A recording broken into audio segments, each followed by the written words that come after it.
Good morning, and thank you for joining us today for the 5th Youth Access to American Jobs and Aviation Task Force. We are coming to you today on Zoom and on the FAA's YouTube, Facebook, and Twitter live streams. For any reporters joining us on the live stream, please note that all discussions are for background only. A video archive of the event will be available on the FAA's social media accounts after the meeting ends. Now, I will read the Federal Advisory Committee Act official statement. This meeting is being held pursuant to a notice published in the Federal Register on January the 5th, 2022. The agenda for the meeting was announced in that notice, with details as set out in the agenda posted on the FAA's committee website. I am the designated federal officer responsible for compliance with the Federal Advisory Committee Act, under which this meeting is conducted. It is my responsibility to see to it that the agenda is adhered to and that accurate minutes are kept. I also have the responsibility to adjourn the meeting, should I find it necessary to do so in the public interest. Only Youth Access to American Jobs and Aviation Task Force members may participate in any discussions and vote on any matters put to vote by the chair. Now I will turn it over to the chair, Sharon DeBebo. Thank you so much, Angela. I appreciate that. And thank you as always to you and your team at the FAA. You've done such an amazing job of supporting us through this work and just really enjoying the collaboration. So good morning, everybody. I know it's yet another interesting week, particularly in aviation, as we deal with the 5G issue. So we do have several task force members who were not able to make it today because of that. So it feels like the only thing left is locusts, right? So thanks everybody for being here. So I am really pleased with the progress of the groups. We've had some terrific fact-finding conversations, survey work, and all the groups have done quite a bit of work in terms of data collection and are very much hard at work on their recommendations. The goal of today is really to share where we're all at, what data is still left to be collected, and making sure that we all get a sense of what that data is all about in case you need it for your own subcommittees, because the idea is really to collaborate as we start to narrow down what some of our recommendations are. So, you know, I don't have to tell this group we're all on the same train here, how critical this work is, especially right now. You know, we've talked about how important this moment is in the history of the aviation industry. You know, pandemic notwithstanding, we have an incredible workforce demand. And at the same time, we have the challenges of the lowest enrollment in higher education in 50 years. We have lost 1 million students in the last 2 years, and the largest group of students have been Blacks and Latinos. And those are the folks that we really want to talk to about the exciting, tremendous opportunities that are available in aviation and aerospace, right? We want we want this report to be a roadmap for how we inspire the next generation with a connected pathway that really informs folks about what can be sometimes an intimidating and difficult to understand industry, right? With all of our acronyms and special certifications and those kind of things. We want anybody to be able to pick up our report, no matter their industry, and understand what we were trying to do, who we were trying to reach, why it's important and how we get there. We want to create a report that provides for greater conversations and action plans, no matter your region in the country, right? Because I think this can have implications for every region in the country. And certainly we're seeing some of that work, particularly at the FAA in terms of their aviation education offices. And we want a report that inspires all of us, industry, academia, and I mean that from kindergarten for the rest of your life. That's how education works now. Nonprofits, industry organizations, and others to continue to work together. We don't want our report to be the end, right? We really want this to be an ongoing conversation that really looks at collaboration for the future, a model for other industries. How cool would it be if aviation and aerospace went from one of the worst diversity, equity, and inclusion rates to one of the best, right? And that we could be that model for other industries about how to do this. And we really want our collective power to drive change. I think that's something that we've all talked about, is this idea of this incredible work that's being done across the country, and how we bring everybody together and really make it this incredible force that is connected and collaborative going forward. So with that, let's get into today's work. And I'm really excited to hear where all the groups are. And I'm sure you're interested to hear from each other where things are going. So if I first order of business, if I could please get a motion to accept the minutes. So moved. And a second? Second. Second. Thank you, Yvette and Nancy. Great.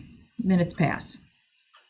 Okay, so we are definitely in the thick of our data collection, hoping that that effort will wrap up in the next 4 to 6 weeks. And also, I know that you're using that data to refine the recommendations that you're going to make as a subcommittee. I know you're all in different places in terms of whether it's qualitative data or quantitative data that you're collecting. And as we start to refine our recommendations, and we've done this work a little bit, I think we want to continue to think about, and please do this in terms of your subcommittee work as well, is to look at how your recommendations line up with the charge that's been given us, right, our charter. So, does this recommendation increase diversity in the aviation talent pipeline? Does the recommendation facilitate and encourage high school students from a diverse set of backgrounds and communities to enroll in and complete career technical education courses or courses of study, including STEM, related to an aviation career at either a higher education institution or a trade school? Does the recommendation facilitate and encourage students to enroll in a course of study related to an aviation career, including maintenance, engineering, manufacturing, and we know flight, pilots, we also want to include that, at an institution of higher ed or a trade school? And does the recommendation identify and develop pathways to secure apprenticeships, workforce development programs, or careers in aviation? So I ask that work that we've done in our working group session, that you keep doing that as you look at your recommendations to make sure that we're answering all the questions that we were asked to do as part of our charter. I think that was everything. Did I miss anything, Angela?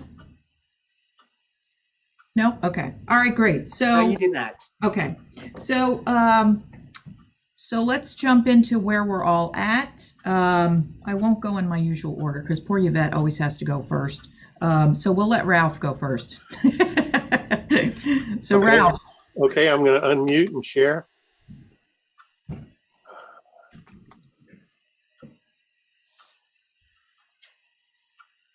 This is the funding subcommittee.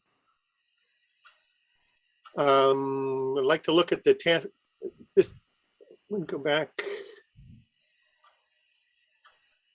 Okay, I'd like to look at our charge. I know Sharon went over it, but I want to go over it a little bit more specifically and start with the general charge. This is a summary, and then lead into what we're doing in the funding subcommittee as part of the specific charge that we have. So let me just do something here.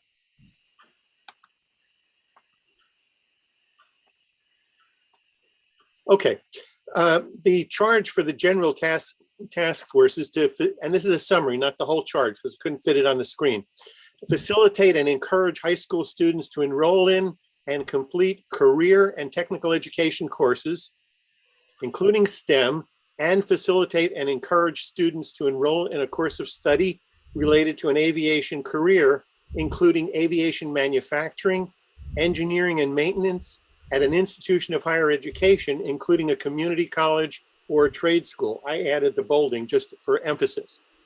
The specific funding subcommittee charge is identify potential sources of government and private sector funding to support youth in pursuing careers in aviation.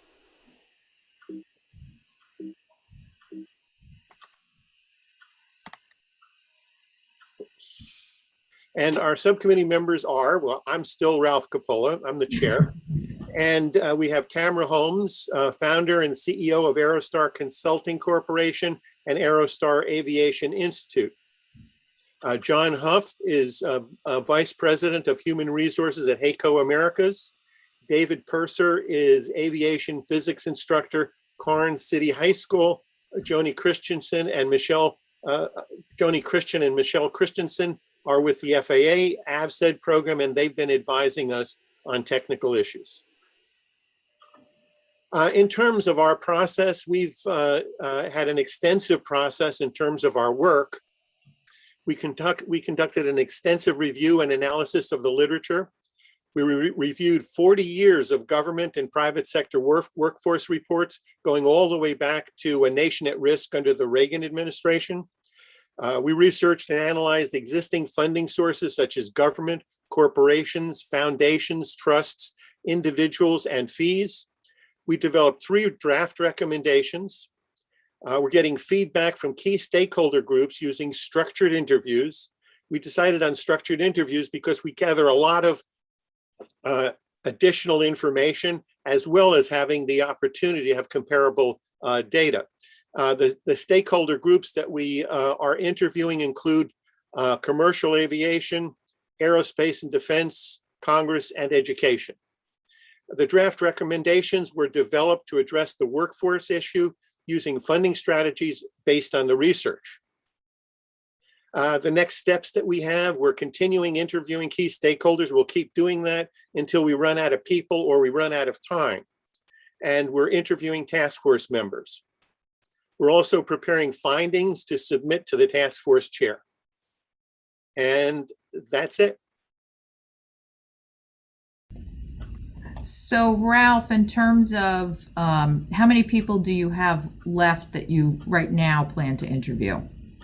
Well, we have, one of our problems is that our interview list continues to grow. Every time we interview somebody, we get more recommendations for others to talk to. And so our interview list is close to about 95 people now. Wow. And so, it's hard to say because it's a moving target. We're also just beginning to interview the task force members. We've talked to people before, obviously, but now we're doing formal interviews the same way we have been with the external key stakeholders. And so our group has decided we're meeting bi-weekly, and now we've decided to meet weekly plus additional days for special interviews. So our work is intensifying rather than decreasing. And so we have a long list of people that we're going to be interviewing. I mean, I would hope at some point you're hearing the same thing over and over and over again, right? I mean, which helps to triangulate the data for sure, right? Once you start to hear the same things over and over, you've hit the right, you've hit the right people, you're getting the right information. We've heard a lot of consistent responses across the sectors. We have 4 different sectors. Right. The responses are different. The specifics are really intriguing because each individual has added a lot of data and information, much of which we didn't know before. And so while there's a lot of commonality among the various people we've interviewed, the specifics of what they're saying is really intriguing. Okay. I mean, do you need any additional help? I mean, that's a lot if you're doing 95 interviews. Well, in all fairness, we're probably not going to get to all 95 before we finish our process, but our target is to get as many as we can, and that's what we're trying to do. And whenever you're doing methodology, it's always a compromise, and so our compromise will be, it's never going to be perfect. It's going to be as good as we can get done in the time that we've got. I don't think we need any additional help. We're doing pretty good. Our team is really diligent. They're working very, very hard. Everybody's been tremendously engaged. So I think we're pretty much on track. And what about, and is there a way to share what you're finding with some of the other groups that might be able to think about it in terms of their recommendations as well? Sure. We have been transcribing all of the interviews that we have. We're a little behind because we're going so fast, but we've got most of the data recorded. Okay. So maybe in one of our next steering committees, you could bring some of that work to the other chairs so that they could see if there's anything there that can help support, right? Because what we want is to be able to provide a recommendation and then say, here's all the data to support why we're saying this, right? It's not fuzzy hairs on the back of our necks. It's, the data led us to this recommendation. So I think it would be helpful for the other committee chairs to look at your data to say, oh, hey, that would really work for trends or expanded pathways as well, kind of idea. Right now, we've got about 18 pages of information. Okay. Yeah, Nancy, go ahead. Thanks, Sharon. Ralph, I wanted to ask him, it sounds like you're doing this incredible task, which is fantastic. I know one of the people that gets to talk with all of you in a couple weeks. Are you able to maybe send those of us on your list the questions in advance? Sure. That way we might be able to actually formulate some answers to even send to you in written form after the discussion, just to help you out in terms of processing all the info much more quickly. I'm happy to provide that. Yeah, sure. That would be great. We can do that. Great, thank you. Thanks, Nancy. That is a big help if they've already got it in writing. Yeah. Anybody else have questions for the funding group?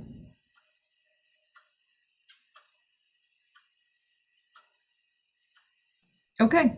Oh, go ahead, Brian. No? Okay. No. All right. Thank you very much. I appreciate it. Okay. Let's go to awareness building. So Whitney. Good morning, everyone. Just a second. Let me get the presentation.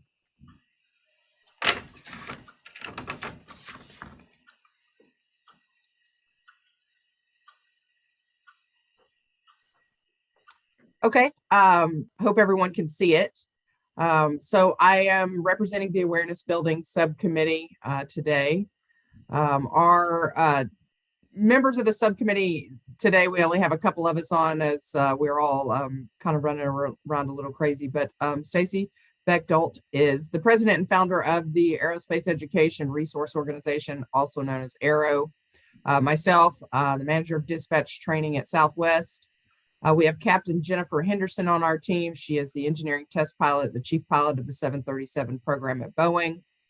We have Amy Voss. She is here on with me today. She's the regional training manager at Cirrus. And Joey Colloran, who is our subcommittee chair, is not available with us today. We also have two FAA representatives that have been meeting with us and helping to guide us along the way. That's Christine Sharp and Robin Malinga. We really appreciate their help with everything that they've done. So our charge was to consider how the administration, air carriers, aircraft power plant, and avionics manufacturers, aircraft repair stations, and other aviation stakeholders can coordinate efforts to support youth in pursuing careers in aviation. And then we were given these three questions. How are the FAA, employers, nonprofits, and others currently involved in workforce development? What would be the best structure to having these groups work together and use best practices to reach young people? And are there any existing umbrella groups that could be leveraged to provide a one-stop shop for both organizations, students, parents, and educators to learn more about aviation? So since our last public meeting, we as a subcommittee continue to meet bi-weekly. We hold virtual meetings with all of our subcommittee members and our FAA representatives to discuss what we're doing, where we're going to go, and what our next steps are going to be. We have created a survey that we are looking to send out to guidance counselors. I know in the last meeting, I thought it was complete, but it wasn't. We went back in and kind of rewrote it with some help from collaboration with a couple other subcommittee members that are not a part of our committee to create a better, more well-rounded survey. We are complete with it. We are ready to distribute. And we've been working on finalizing our recommendations for submittal. So our next steps currently are to distribute the counselor survey. I have received a couple of good contacts that I think we're going to be able to get it out to quite a large group with. Of course, if any of you guys on the task force have other contacts or would like to help us distribute it, that would be great. We do have a subcommittee meeting coming up next week on Monday evening where we will finalize and get it ready to go. So I'll be looking next week to try to start the distribution of the survey. So then in probably maybe 10 days to 2 weeks, we can get some of the data coming back to us so that we can compile the data and then adjust any recommendations that come in from that survey. And that's kind of where we're at as far as our next step for the awareness building. Does anybody have any questions? Thank you, Whitney. What about what about parents? You know, I know that folks have talked about, and a couple of you have joined the Facebook, some of these parent Facebook groups that, you know, they share information amongst each other about, you know, what's it all mean? How do I get my son or daughter or you know, the young person I care for into the aviation industry? I'm not suggesting we necessarily survey parents, but does it make sense to do some sort of focus group work, you know, with a group of people who have no connection to aviation? And how would they get connected to aviation? And then maybe some of these folks from one of the Facebook groups? Absolutely. I think that's a great idea. Yeah, I am a part of that Facebook group. So potentially in our next meeting on Monday night, we'll talk. I could bring that up for topic and we could talk about it and see if maybe in the next couple of weeks we could develop and see if any parents are interested off of that Facebook group to have just a meeting like we're doing now to just talk about some things. That would be nice. Yeah. Okay. Terrific. Yeah. Ryan, go ahead. Yeah, you kind of stole my question. Oh, sorry, Ryan. That was I thought that might be a good segue because I know, Whitney, you and the team are you know, you have the survey kind of focused on counselors. Obviously the trends side with Yvette are looking at teachers. And I thought that, you know, I think that this parent idea is really important. I know that Joe we've had a lot of conversations in our subcommittee with, you know, just, you know, her son and just the navigation parent who is in aviation, kind of how difficult it is. Mm-hmm. You know, knowing that parents play a great role in helping navigate their sons and daughters through the process, I think would be interesting. I would love to participate, you know, in something like that, because I think we identified, you know, kind of very early on, we felt parents and teachers were really big influencers, right, in decision making of students. And so just an observation I had too, that there might be an opportunity here to kind of, as we look at a recommendation that the FAA and the Department of Transportation ultimately look at, you know, down the road. I think we want to give parents the best abilities possible to make informed decisions. Yeah, and just to correct, thank you, Ryan, just to correct myself, I think we want to use expanded language like caregivers, because especially for students from low socioeconomic backgrounds, there's often a lot more than parents involved, right? Grandparents, aunts, uncles, right? So I think, you know, caregivers is probably the right way to think about it. So yeah, Brett, go ahead. Thanks. I'll try to use this as a venue to get a few questions or points in, so maybe I can just be quiet and you won't have to listen to me again, but I can't promise anything. So yeah, I'm also on one of have joined one of those Facebook groups, which I wanted to share a couple of thoughts about the engagement of parents on it. I think it's been really illustrative that those Facebook groups represent an important but a very limited subgroup of the caregivers that we would be interested in, right? Mm-hmm. Because they demonstrate through those groups how engaged they are in the development of their student, and in many cases they're trying to, a lot of them, some have aviation backgrounds themselves, but it's clear that many don't, and so they're seeking support and information. And so I think it's really illustrative for the sake of the interest of students and younger people, how involved their families have to be in many cases. And there are obviously a lot of questions about financing and schools and resources. So I think anybody participating in one of those groups represents a really important viewpoint, particularly if they're a non-aviation background, but also, you know, they're kind of in a special class to begin with because they've already self-sorted themselves as being really, really involved in their students' development. And many of them, they're talking about things their students have already done in high school and trying to encourage them. So I think it's a really valuable group, but it's important for us to remember that it kind of represents the already reached groups, the ones that have already self-identified. And the other point I have, I've got to be the grouchy representative of maintenance technicians, right? Is that, I've only joined one Facebook group and it's been really illuminating and they're really, really engaged. It does describe itself as an aviation group.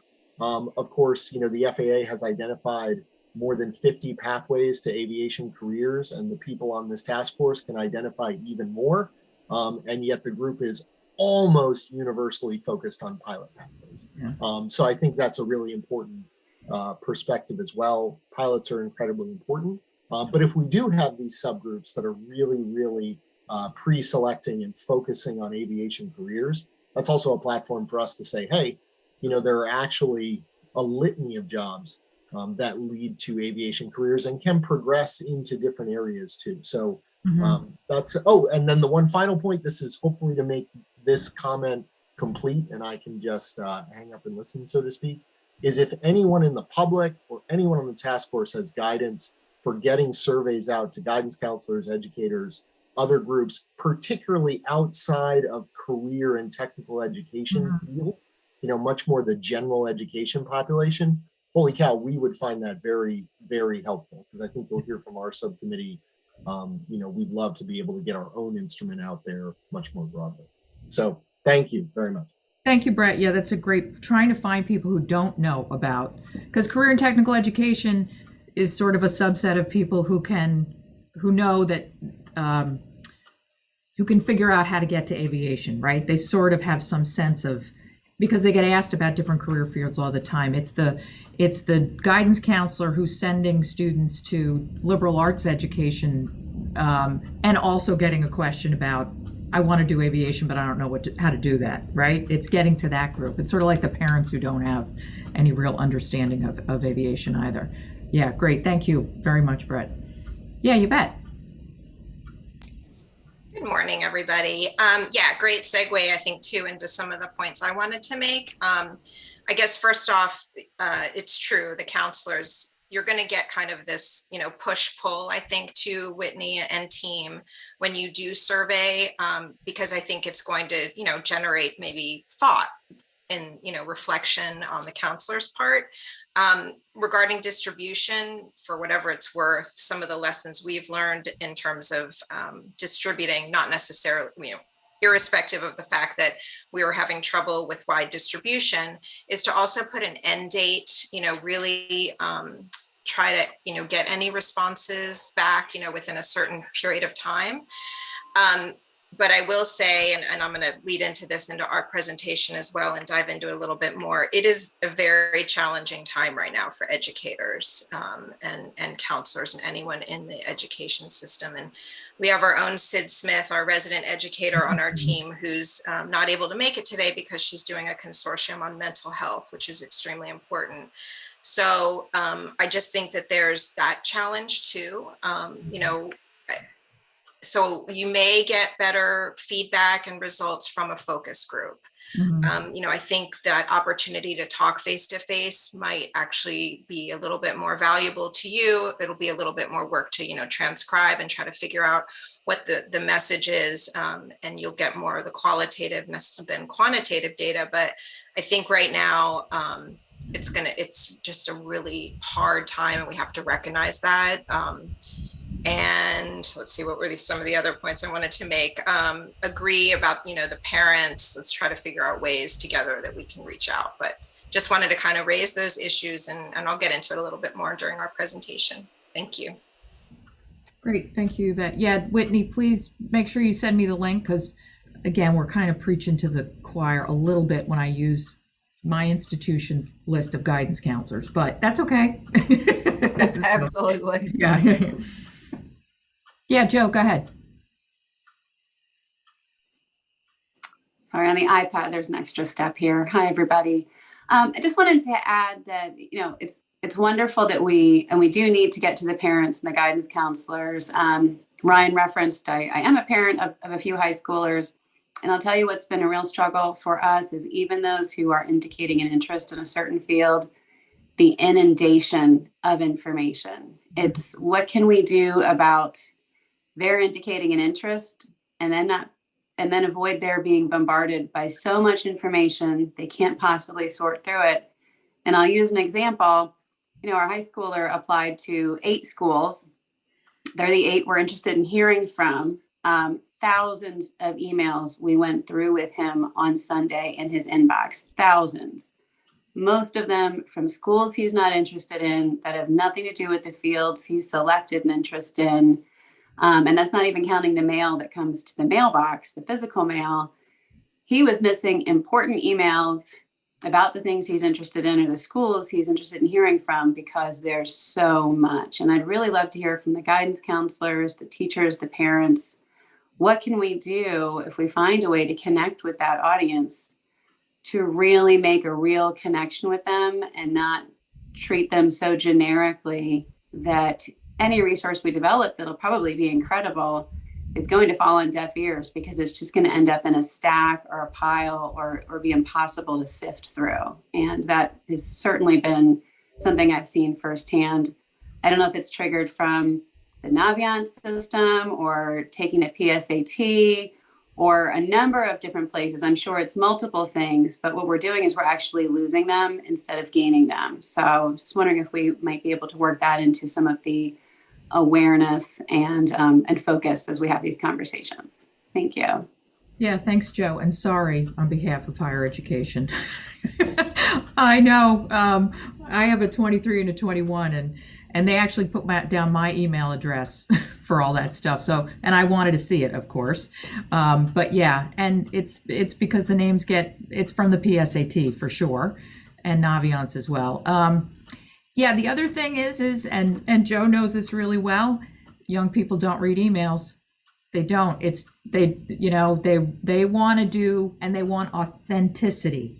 That's probably, and that's what's missing from what Joe's getting inundated with, right? They want to hear from the student. They don't want to hear from administrators who, they don't think are telling them the real story about what the pathway is or what the culture's like, or so using, young people's voices to reach young people is part of the key to making sure that the voices are authentic, using parents to talk to parents, using potentially guidance counselors to talk to guidance counseling, using teachers to talk to teachers, I think is going to be really important in terms of cutting through some of the noise.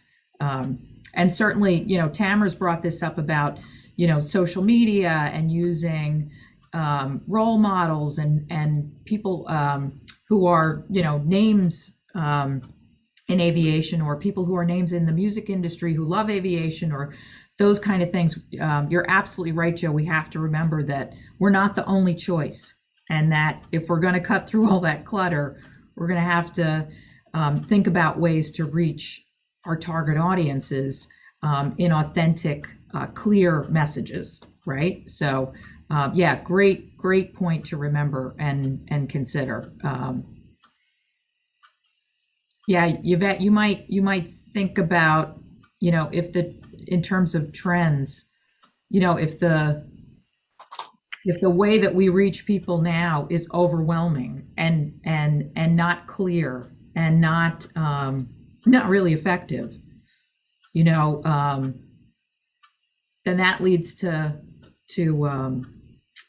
a little bit to Ryan's group about how do you expand the pathway, and a little bit how do you expand the messages, and how do you make the messages more defined for particular groups, rather than trying to inundate everybody with "Yay, aviation! Come on, join!"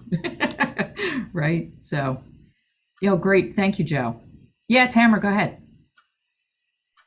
Good morning, everybody. Thank you for the dialogue about the communication, particularly when it comes to preaching to the choir, because we've seen how a lot of these organizations, how a lot of the communication around aviation is particularly within specific groups. And so one of the things that I have been thinking about is how can we engage organizations as opposed to just educators, and And we keep saying the word teacher, but one of the things that we've come across is, especially in the work that I've done with Aerostar, is administrators, right? A lot of times the teachers and the people that's inside the classroom don't really have the bandwidth or the expertise or literally the decision-making authority to be able to do a lot of the things that might need to be done at the academic level. And Ryan and Joel, you know, we've seen this in Chicago with trying to work with teachers in schools. The best way that we figured out how to get stuff done is really to go to the school administrators.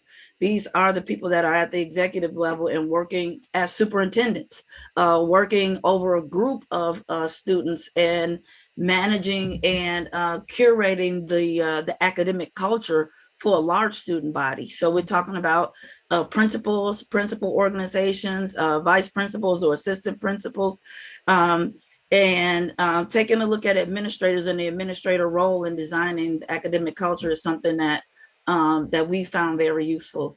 Another thing that we have found, especially in the funding committee, one of the things that we've really focused on is making sure that organizations that are already doing the grassroots work of bringing awareness and doing the mentoring, helping facilitate job shadows, and all of the other things that we know are important to be able to get young people into a pathway, having those organizations,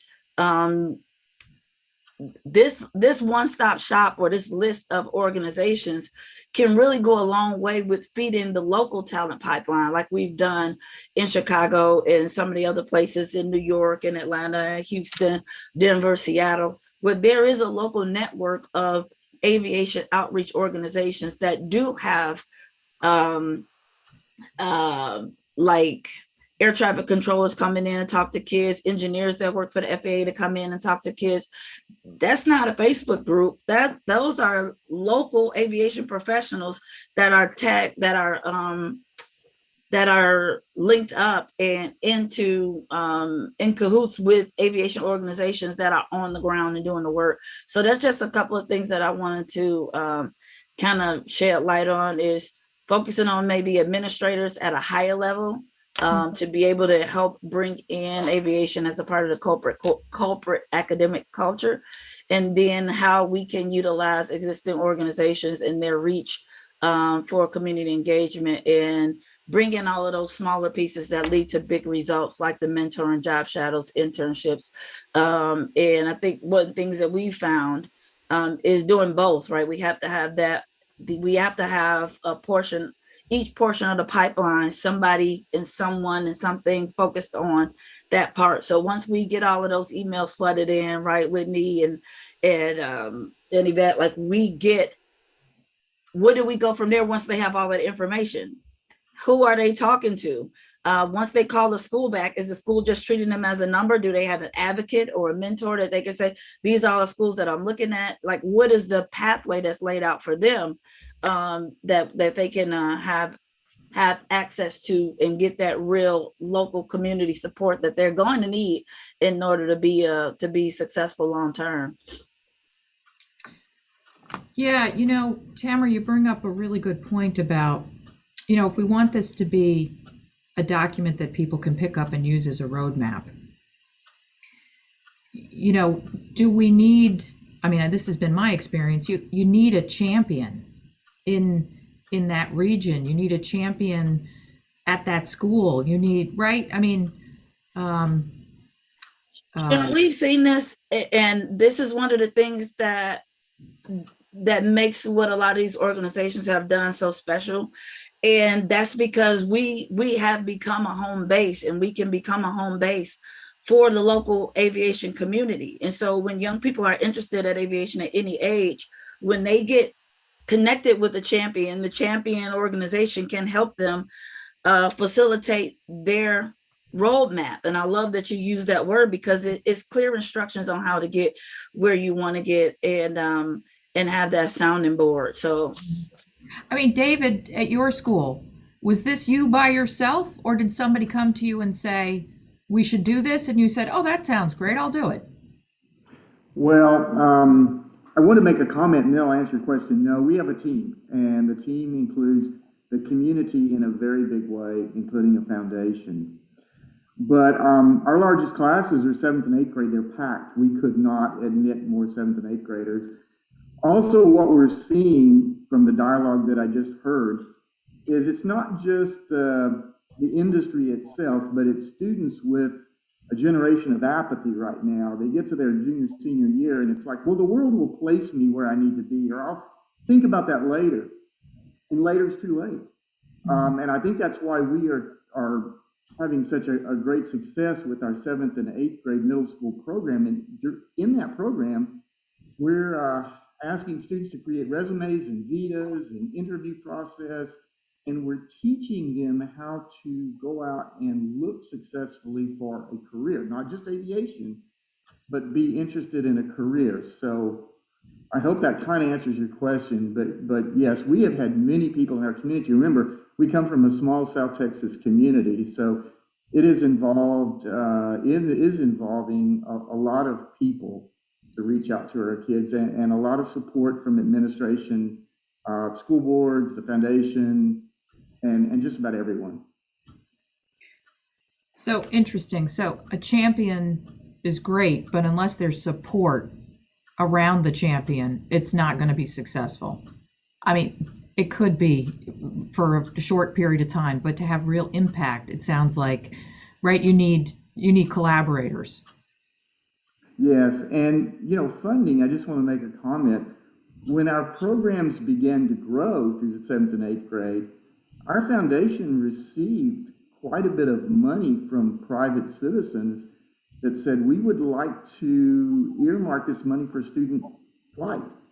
That allowed us to branch to our regional airport, put a flight school together, and fly students. So aviation's a good sell. A lot of people want to listen to it, and they're excited about it, even in a small school. But it's just getting the word out there and doing a due diligence and going out there and talking about it. Great, thank you. Yes, Yvette. Yeah, I mean, I think it's too about connectivity because, our foundation, we are going in, we're targeted in the District of Columbia public and public charter schools. We're bringing in the speakers, and we've been doing that for years, long time. And yeah, you can touch, one student or a handful, but then it's like inevitably that interest, that spark, and then you have to ensure that they are supported along the way. The barriers to entry then come into play. So, I think all of this kind of connects together, and, I just think that sometimes it's about, ensuring that we support them in every aspect. So, I mean, that's why I guess this task force was created. We've got all the pieces here, the funding piece, the awareness building, those pathways. I mean, I think, we recognize that that's a challenge. So I think that we're on the right track, but there's just so many pieces to this puzzle. So yeah, I just look forward to kind of how we can bring that all together. Yeah, well, with any good group like this, it's a beautiful mess until it all comes together. It will. Oh, yeah. I think, Joe, yeah, go ahead. Hi, everybody again. So I love this conversation, and it's the, the national task that we all have, and then how do we create something that gets that warm handoff regionally? And, it's something we deal with at our association as well. I get a lot of calls into the organization for somebody who's really looking for, help me make a connection locally. And fortunately for us, we have 5 regional representatives. So I have a place to start on staff, or we have over 60 local and regional groups. So I have a leader there that I can make a connection with. And I think that's what's intriguing here is we've all been paired with representatives from FAA ABSED. And I know that they're expanding their regional opportunities. And, without getting into recommendations or even what we're looking at for, potential, website and one-stop shop, what's clear is you need a mechanism to get the big picture that's going to help narrow your focus to that pathway or the resource you need. But in the end, what all humans are looking for is to make that connection, that authenticity. Sharon, what you said, student to student, teacher to teacher, educator to educator. And I keep thinking that warm handoff is going to happen in the region. The support that educator or administrator is going to need is going to come from the region. And it may be that, you know, my association's regional rep is able to help because there's an employer there who can help with that pathway. The same way the FAA has a resource there that's going to be able to connect some mentors that they're aware of live in that local area. And so at some point, I think we are talking about this funnel that starts nationally, but where are the resources we have that are going to offer this support that we're all talking about? So an educator doesn't feel like they're so isolated, or an administrator in their own school parking lot and they don't understand how to get beyond it. Yeah, great. Thank you, Joe. Absolutely. Yeah, Ralph, go ahead.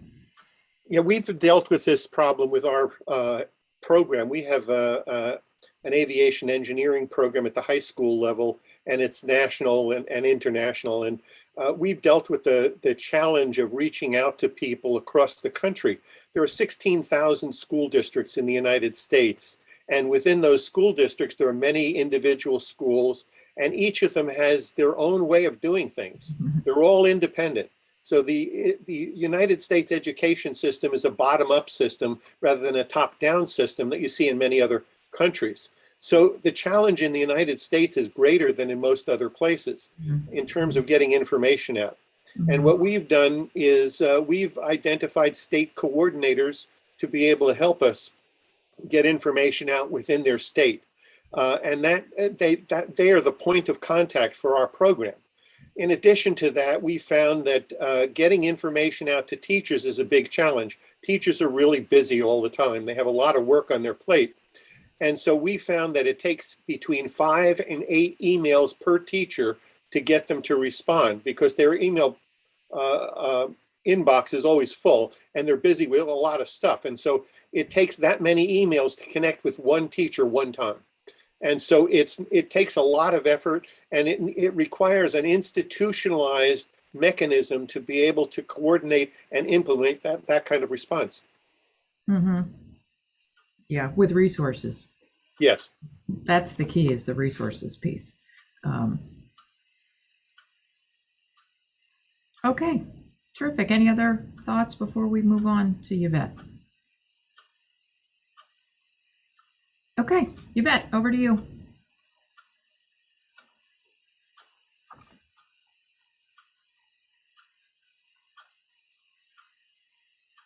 Maybe if I unmute myself, that would help. Okay, I'm happy to provide the Trends Subcommittee update of work since our last meeting. And why is this not paging down? Okay. There we go. This is our subcommittee team. Myself, president of the Aero Club Foundation and the chair of the committee. We've got Casey Hersberg with Aircraft Data Fusion, Brett Levanto with Aeronautic Repair Station Association, and Sid Smith, just a great member of our team. I mean, we have just such a great team. And again, our subject matter experts from the FAA, who have made every meeting of ours, has provided a great input and guidance to us. So thank you again. This is our charge.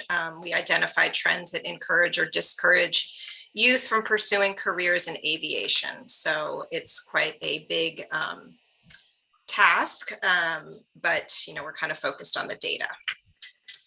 Since we met last, we've continued to meet weekly virtual subcommittee meetings. We did complete our educator survey. It was targeted, or it is targeted, for K through 12, but I think it can apply to even post-secondary educators, beyond 12th grade. And we started working on our draft recommendations, and we're, look forward to our working group sessions where we can really get some coordinated feedback among other subcommittee members. Any of the research and information and data that have gone into supporting our recommendations, as you recall early on, we sort of took the questions that we were given as part of our charge and turned them into a survey type of thing to really get more feedback more broadly from all of the task force members and other interested stakeholders. So we do have all that data compiled, and we really dug into it to develop at least some themes, large themes that were coming. And I'm sure, as you know, Ralph's team is finding, you will find sort of this consistent thread. And once you start hearing the same kind of things, it really starts gets you thinking about what some potential recommendations could be. So we found that to be the case. Then we developed a student, youth, and young professional survey. It was really targeted towards, young people. We were targeting, anyone. We had trouble with under 18 because of the, confidentiality around reaching out to really young people. But so we got some good feedback from those interested that really showed an interest already in aviation, those that were maybe at a post-secondary, whether it's a flight school, a maintenance school, higher education, college or university. Really, what got them interested in aviation? What were those key points along their pathway, so that we could kind of target those as potential points for us along this, path, along this roadmap, to really connect the dots for them. And now we have the Educator Survey.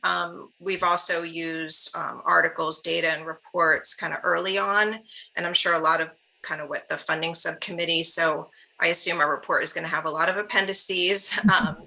But the work and the recommendations of the Women's Board, I think too, is going to help really support what this entire task force does, because it is, diversity is also gender equity, and also, minority as well.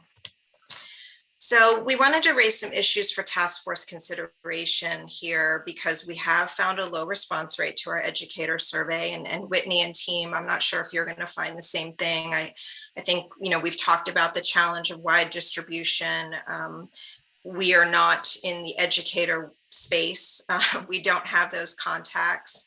We appreciate everyone here who's helped us, reach out to what educators, we know. And but again, we'll ask for any support along the way, because it is ready to go. And we have had some response from educators. I may turn it over to some of my team members to give an update on where we are. But I sort of touched on this early. It is an unprecedented, challenging time for educators right now. And I know Sid was sort of speaking to that, to go in and say, oh, can you fill out this survey? I mean, teachers are just struggling every day, whether it's the virtual learning, the threat of, the virus, and it's just a really hard time right now. So we're sensitive to that, obviously.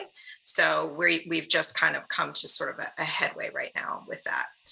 So the last check, we did have under 100 responses. So what happens, can we really rely on that data? I think we're sort of in a geographic sort of target right now, just because maybe that's kind of who we reached out to, who responded. So where does that lead us? I think our team has talked about, wait, we can still use that information. It may not be something we can heavily rely on, and we would think if we're transparent with a low, data source, that's okay, because I think it is going to yield some valuable information. And maybe that's based on the fact that with our program survey, once you do start seeing the same themes, we can really, look at that and dive into that a little bit deeper. And it may, really target well with what the students were saying and what we all know are some of the barriers and what are the reasons why students may be encouraged or discouraged to pursue aviation. And we like to keep the survey efforts going. I know I talked to Whitney about an end date. We kept, we would send it out. It's like, well, how soon do you need it back by? So just think about that. I, kind of left it a little open-ended, and it probably shouldn't have, but, or I would change the date and move the date around, because but that's okay. We still want to keep it going, I think. So I think I wanted to hear from other task force members on their thoughts. And I think that's all I had, but why don't I take a minute too, and see if there are any thoughts from Casey and Brett, if they wanted to add anything. I can expand real quick on the educator survey. We did get 86 responses. So we were questioning, if that was enough data. We were told that obviously with the current environment, that this is not a priority for teachers right now. So we have to be very mindful of that as we continue to push. How hard do we push to get more responses? But of the 86 responses, I do feel we had a good mix. We had a good mix across the demographics, urban, rural, suburban. It was almost even, and we did get responses from 4 of the 8 regions in the US. And kind of the heart and soul of the survey was this one question: why do you or do you not engage in aviation aerospace education? That gave us a lot of great data. So that, combined with the data from our other 2 surveys and interviews and just personal experience that we bring to this task force, I do feel we gotten a lot of great data. It showed very important trends. We identified gaps and needs, some that were new to us, some that confirmed what we were already thinking. So we did use all of that to mold our recommendations. And as we move into this next phase, we'll continue to really dive deep into that. Is this enough data? Is this the right cross-section of data? And it popped into my head. I just wanted to mention, based on our last conversation, and I don't know much about it, so I don't want to talk real deep on it, but I will dig a little deeper into it. There's a website called 1 Million Mentors, and I believe it's a worldwide mentoring website where if you're an adult mentor and you want to mentor in a certain area, you sign up. And if you're a student, you can go in there and get connected to mentors. So I'm going to take it on myself to look at a little more into that. And maybe that's something eventually we could have as kind of a subset of this one-stop shop.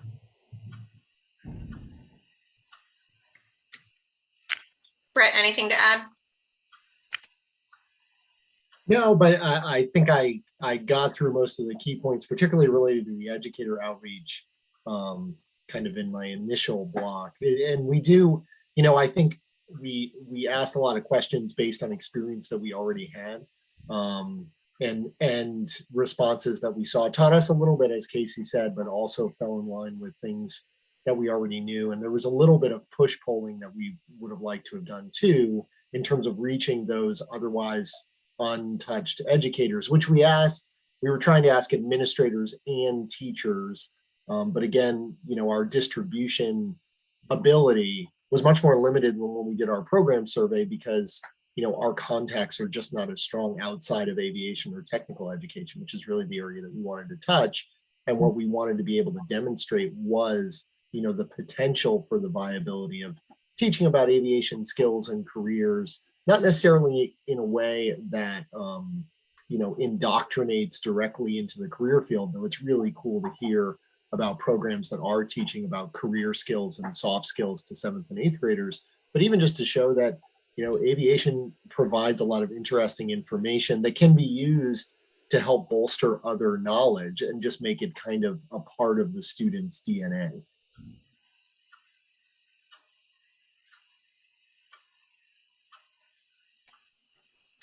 Thanks. Any questions? Or Sharon, back to you.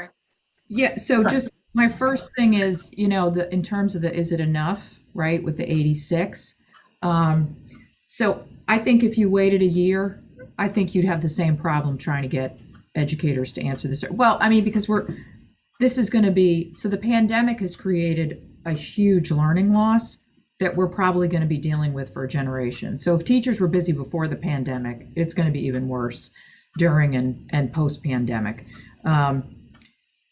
So I don't know that your response rate's going to go up. If they tried to put this group together 3 years from now, I'm not sure the response rate would necessarily be better. So I guess my challenge to the group is, if you think you have holes or places where either a location or the kind of teacher or the age group that they teach, to either do a focus group or an individual interview that helps to support to check your findings that you're getting from the survey, right? So even if you say there's only 86, but we also did 3 informational interviews, with rural school district teachers, right? Because we knew that was a place we wanted more feedback. They also seem to support that data, or they said something different, whatever it is. But maybe you try for some individual, and that might be a little easier to get. I'm not sure. Good thoughts. Yeah. Okay. Yeah, Ryan, go ahead.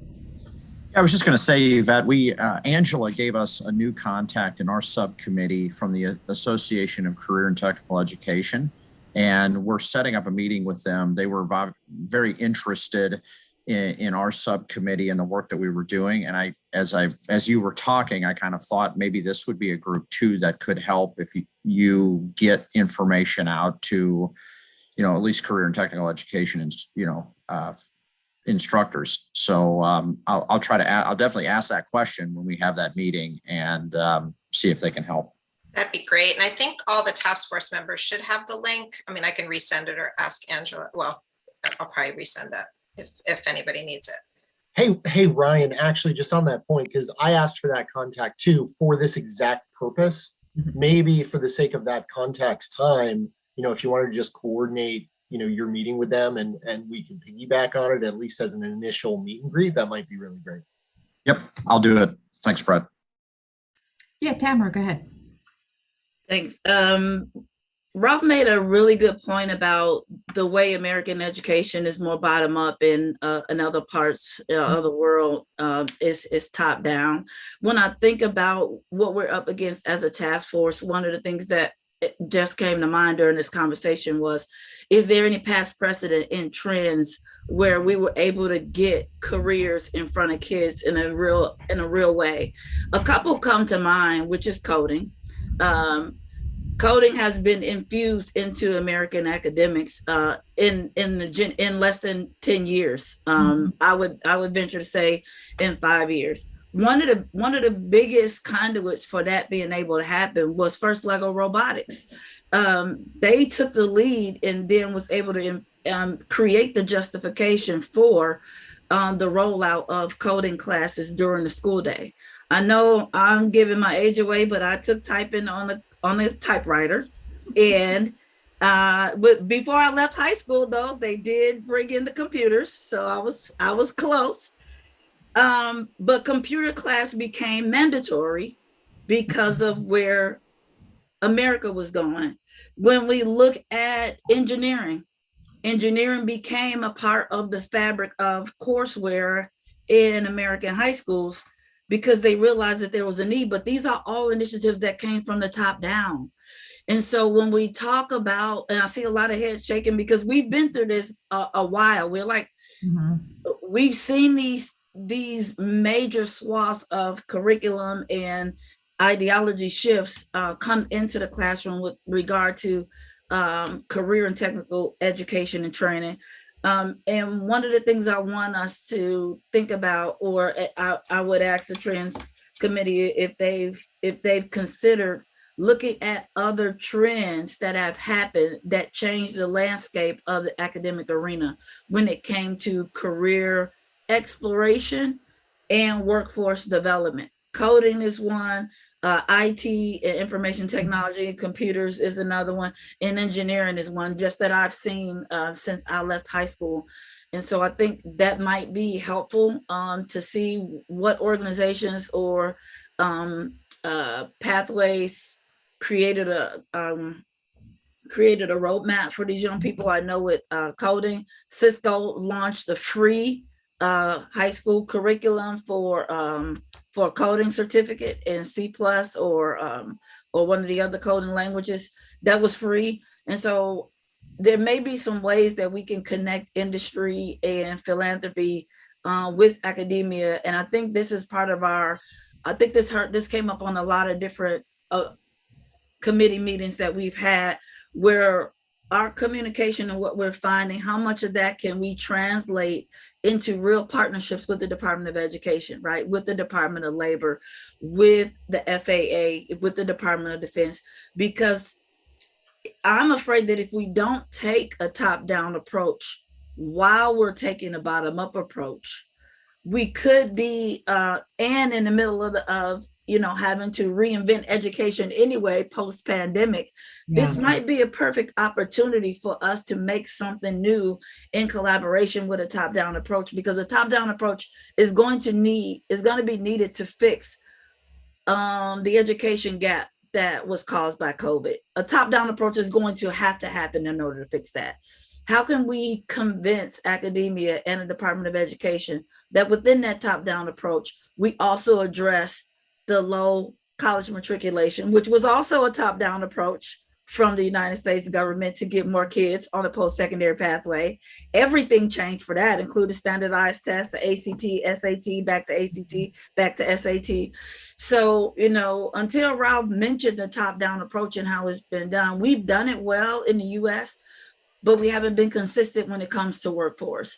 And this might be a great time to have conversations with, to introduce ways, maybe within our findings, possible throughputs from other government agencies that can support our recommendations. Yeah, Tamara, that's a great point about, right? My kid's school district went to a computer literacy K through 12, right? Yep. Yeah, how'd they get that done? Right. I mean, it was broad. It wasn't one industry specific, because it was meant to feed lots of industries. And we know that's true for aviation too, right? The skill set that you acquire, now we want to keep them, but the skill set that you acquire as a maintenance technician, for instance, can be used in offshore wind, can be used with transportation, public utilities, right? I think you just made our case. We all know this, right? We all know this, but maybe part of our responsibility as a youth access to American jobs in aviation is to clearly illustrate for the public that access doesn't start with pilots. And maybe that's our job. Maybe that can be part of what we do to champion these recommendations, is to say, hey, access isn't pilots and mechanics. Just like when you introduce computers to kids, we didn't tell everybody that we wanted them to go into IT. Right. We introduced computers as a function of being a part of American society. Aviation is a part of American society, is a part of the fabric of how we move in commerce, socially and economically. And maybe that's the case that we make to start to champion and move forward real ideation of how to bring it home in those individual pathways. I think that's our case. And I know that it's been right in front of us for so long, but we still preaching to the choir every time we come together, right? And so if we want to broaden our message, not water it down, but really, to Brett's point, you know, how he's been in this group, and in this group, you still see that all of these people are still focused on being pilots. Every camp, everything that we do, everything else has been sold as auxiliary careers.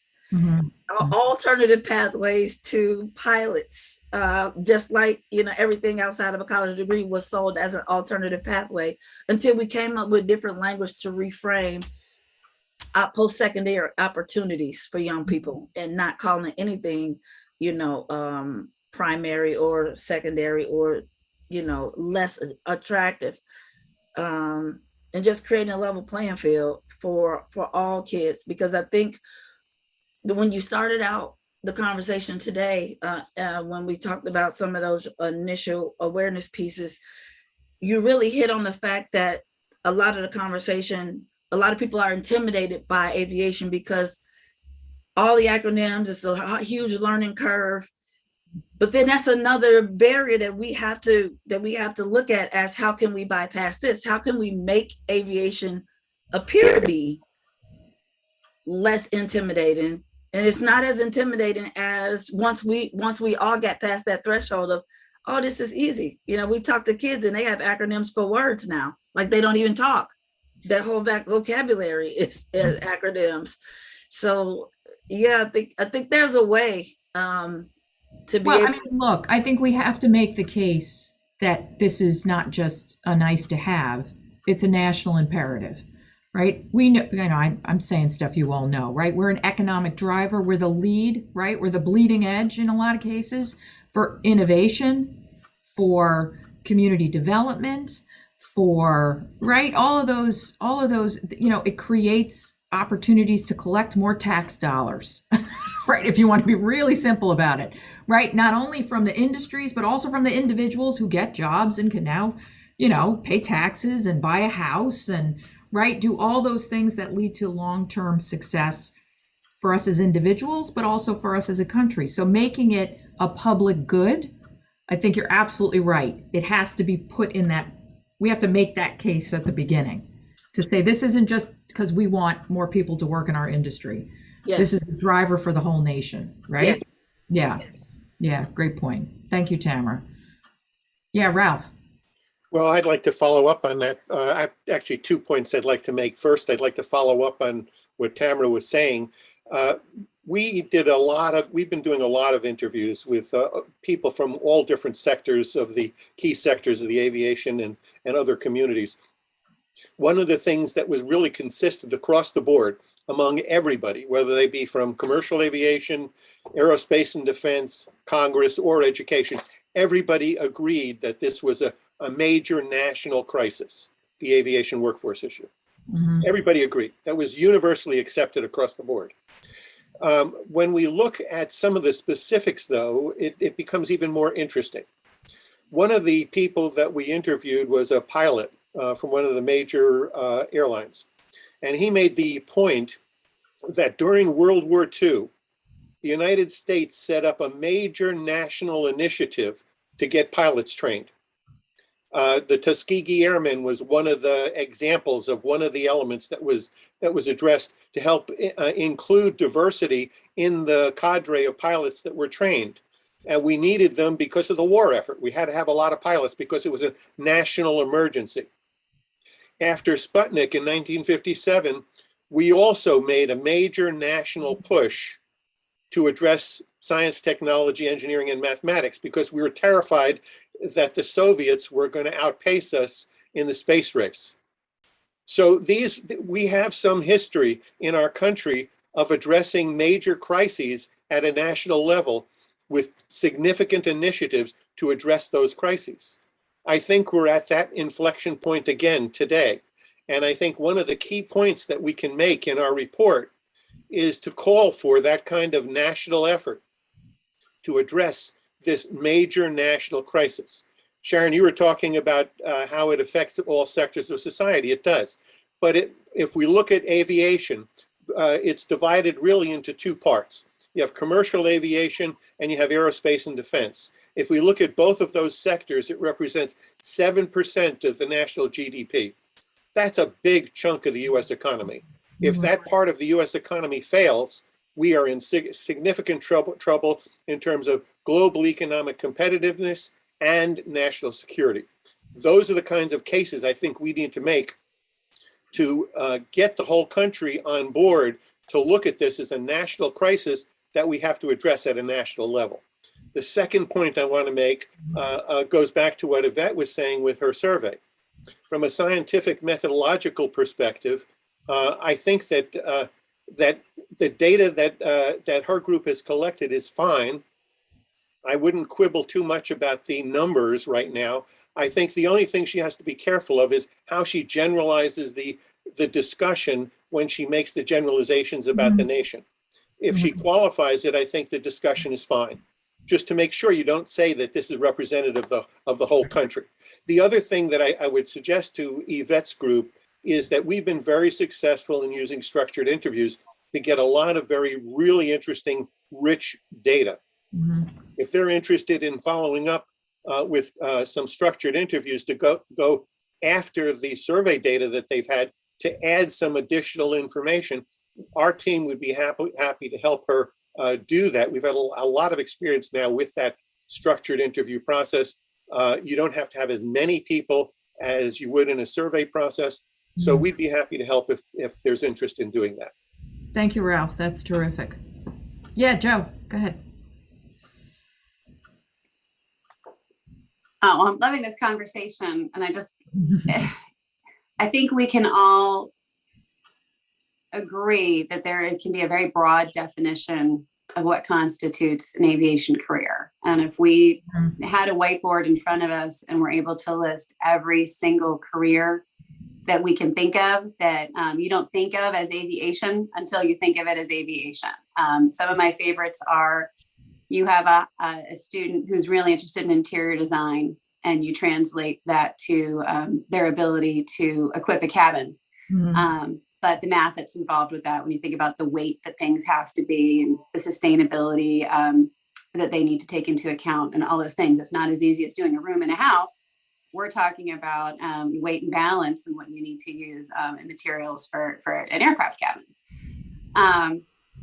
That said, staying so broad and trying to make aviation appeal to everyone and have them find what the match is. You know, you could also say culinary arts and how does that translate to aviation? That is eating, it is my opinion, is trying to eat the entire apple at once. And we also, I probably lack the data to understand what those numbers look like in those jobs. How are we going to be able to grow those in aviation? The data we have, the FAA certificated careers that exist, the demographics that show us how that breaks down for a pilot, a technician, a controller, a licensed dispatcher. And, you know, are we thinking about how we can really focus on the career fields that we know we have the data for, that we can measure a success in terms of what percentage are we looking for? How would we like the demographics to increase? What is a measurable goal to be able to say this percent is what we'd like to see based on what the workforce reports are telling us we're going to need by an X number of years. And then we can broaden from there. Also with the FAA certificated pass, we understand what the education is that's needed. We can better pinpoint perhaps the resources. We can roughly tell you how much it would cost for your education in any of those areas, or what you would expect, the amount of years it would take you to reach certain levels, what the employment looks like, where the mentors and the internships could be.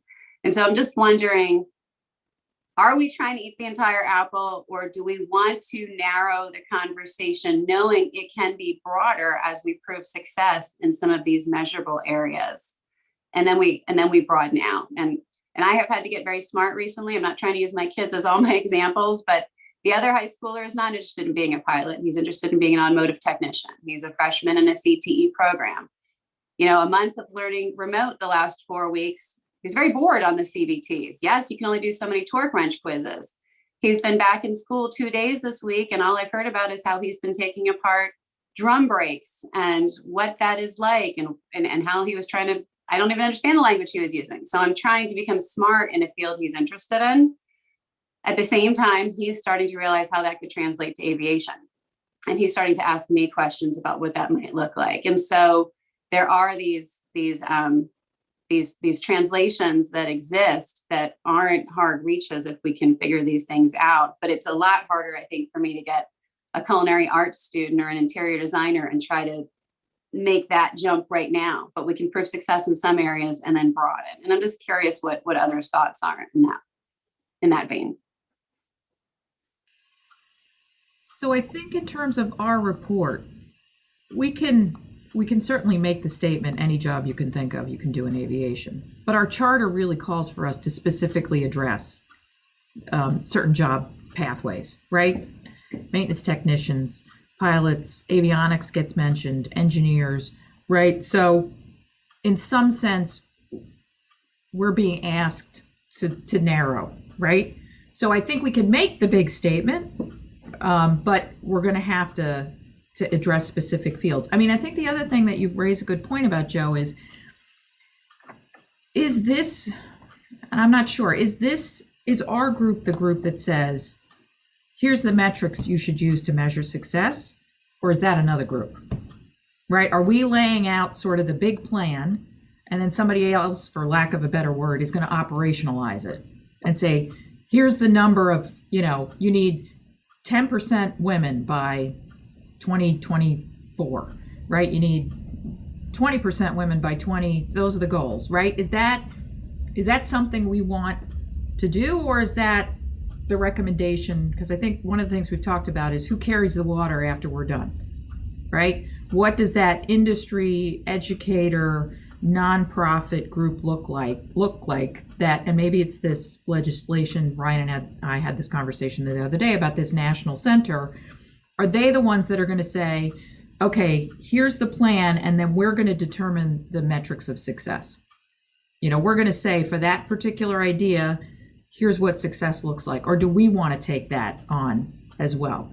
Or we might make suggestions and somebody else might tweak it later. I mean, we could cut it in half. But I do think, to your point, that is something that we need to kind of wrestle with as we come to a final set of recommendations and what do we think it means if this is implemented? What does success look like? Yeah, Tamara, go ahead. You raised an excellent point, Joe. I think what we want to do, especially when it comes to awareness, and anybody from the awareness committee, more than welcome to chime in. But I think what we realize that we have to do is cast the widest net possible in order to get the numbers that we're going to need for the aviation industry. We have to cast the widest net possible and bring awareness and access to as many kids as possible. And with that net casting, we have to dispel the myth that aviation is only pilots and technicians, even though that's what we need. I'll give you an example. When I started my career as an airport planner and aviation consultant, 90% of the people that worked at the firm with me were licensed pilots that never went into the aviation industry. And so when we look at the other jobs in the aviation industry, there are a lot of people in the aviation industry that went down alternative or other pathways, not being a pilot, just because the pilot pathway didn't work out for them, but it was the lure and what got them excited into the industry. The same can be said about Young Eagles flights. So many people got Young Eagles flights as kids, got interested in aviation, but didn't go down the pilot pathway, but they still wound up having access to jobs and careers in aviation because of that exposure and awareness. And so I think we have to do a little bit of both. We have to dispel the myths about what a career in aviation is. We have to be very clear about where the needs are, which is pilots and mechanics and support careers. But we also have to be realistic about what it's going to take to fill those numbers. And for every, somebody probably know the number better than I do because I haven't looked at the statistics in a long time. But for every one pilot that makes it to, it's like going to the NBA. For every one pilot that makes it to a major carrier, it's 400 other pilots out there that started flight school at the same time that lady did. And so the net that we have to cast is a wide net in order to make sure that we get the numbers that we need, we get the diversity that we need.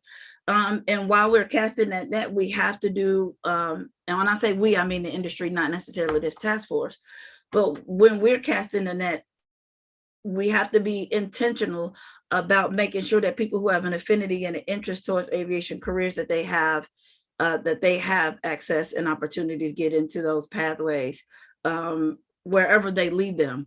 And when it comes to casting a net for pilots and mechanics, that's usually where you get a lot of other aviation professionals that wind up going into different fields. But we still have to cast that net that wide to meet the minimum number of aviation pilots and mechanics and engineers that we're going to need. Thanks, Tamara. Yeah, do we pick, so I'm in my head, doing this tennis match, right? Do we pick a few pathways and then broaden after they're hooked in, right? I mean, to Tamara's point, I get a lot of students who the dream is to fly and finances become the issue and they go a different way, or they get up in the aircraft and they throw up and that's it, right? So they do end up, do we use one or two or four pathways, potential pathways as the hook and then broaden after they're in? Or do we make sure that this connected pathway that we want to build from elementary school is exposing them to as much as possible as we move them from that 8 to 10 to that higher ed or technical education piece? I don't know, that's something we could keep talking about. Yeah, Ralph, go ahead. Well, if we look at some of the numbers, we need about 14,000 pilots every year.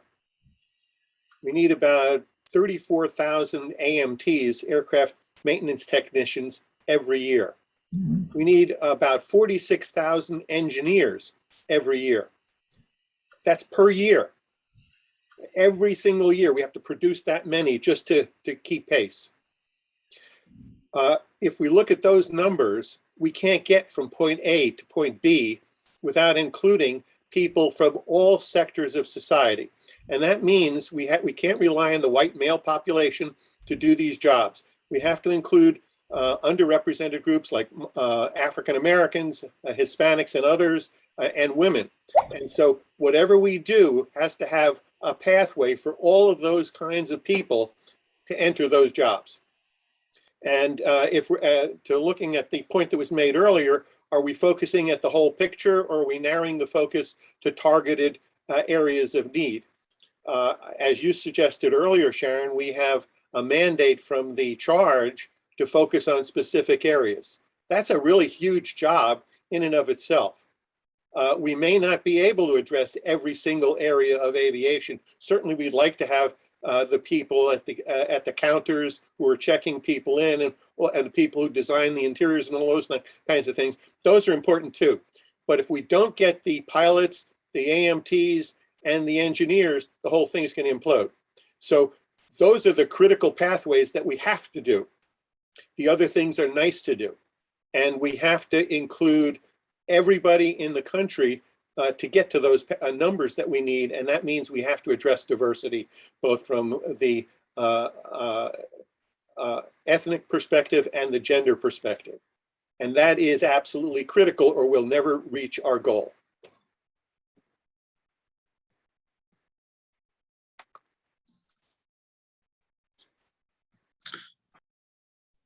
If I could, Sharon, I would agree with Ralph there. I think everyone on this call has, I know Nancy for sure at JetBlue, they have pathway programs, whether it's pilots, whether it's AAR through our Eagle Career Pathway program. It starts with these core job functions. And then as you look at it, everyone on this call is probably, or there's a lot of mechanics on this call. There's a lot of pilots on this call that clearly are not in those same roles anymore. And I think that that's indicative of what the educational process is when you choose an aviation maintenance career. An aviation maintenance technician can be anything from a technician turning wrenches their entire career, or they can be the executive vice president at AAR or an airline, or a GM of a facility, or a director of maintenance, or a director of quality. I mean, there's a million jobs, but you couldn't hold those jobs unless you were a technician first, right? And so I think that is, as we look at Expanded Pathways Committee, it's very much in line with focusing on these core jobs that lead to all the other jobs and the other career opportunities that come with that core job function. Is just my thoughts around this discussion. Great, thank you. Thank you, Ralph and Ryan. Great conversation, always. I always feel so energized when we're talking. Anybody else? So we are scheduled for a break. So why don't we take our 10-minute break, and then when we come back, Ryan, you're up. Okay, is that work for our FAA friends to do? I can do it right away, or we can just, or we can take a break. Well, we're scheduled for a break anyway, so, and I know I could stand up. Okay, all right, sounds good. Is that okay, Angela? Yes, we should be good. Yes. Okay, so see everybody back at 10:40. You get 12 minutes. Thank you. Okay, welcome back, everybody. All right, Ryan, you're up. Expanded Pathways. Tell us where you're at.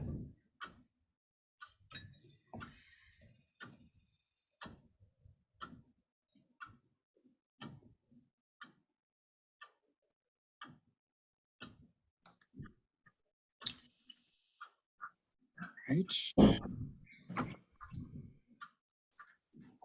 Well, good morning again, everyone. And just wanted to God, that break was good timing, Sharon. And just during the break, I just allowed me to reflect a little bit on just the tremendous work, right, that has gone on by all the subcommittees. It's truly amazing work in the standpoint of that we've really never had a chance to get together in person, and yet we're able to make just tremendous progress. So I'm going to give a little briefing on kind of where we're at on the expanded pathways subcommittee. I would be amiss if I didn't just rave on the team that I have dedicated to this group. Again, I think we've got a tremendous cross section of the aviation industry on this committee that has been extremely helpful. Joe D'Amato from the National Business Aviation Association, Dr. Nancy Shane Hawking from JetBlue Airlines, James Hall from Wichita State University Tech, Dr. Joel English from Centura Colleges and the Aviation Institute of Maintenance. And then, of course, Ed Cormier, who's from the FAA side of things, has just been amazing from the standpoint of what the FAA has done. And I think it's when we look at where AvSed was when we started down this pathway to where AvSed is today, you wouldn't even recognize the organization at all. And I think that's clearly shows the dedication and commitment of the administration on down of the FAA, that the important work around the workforce development initiatives that we're doing here and throughout Section 625 of FAA reauthorization.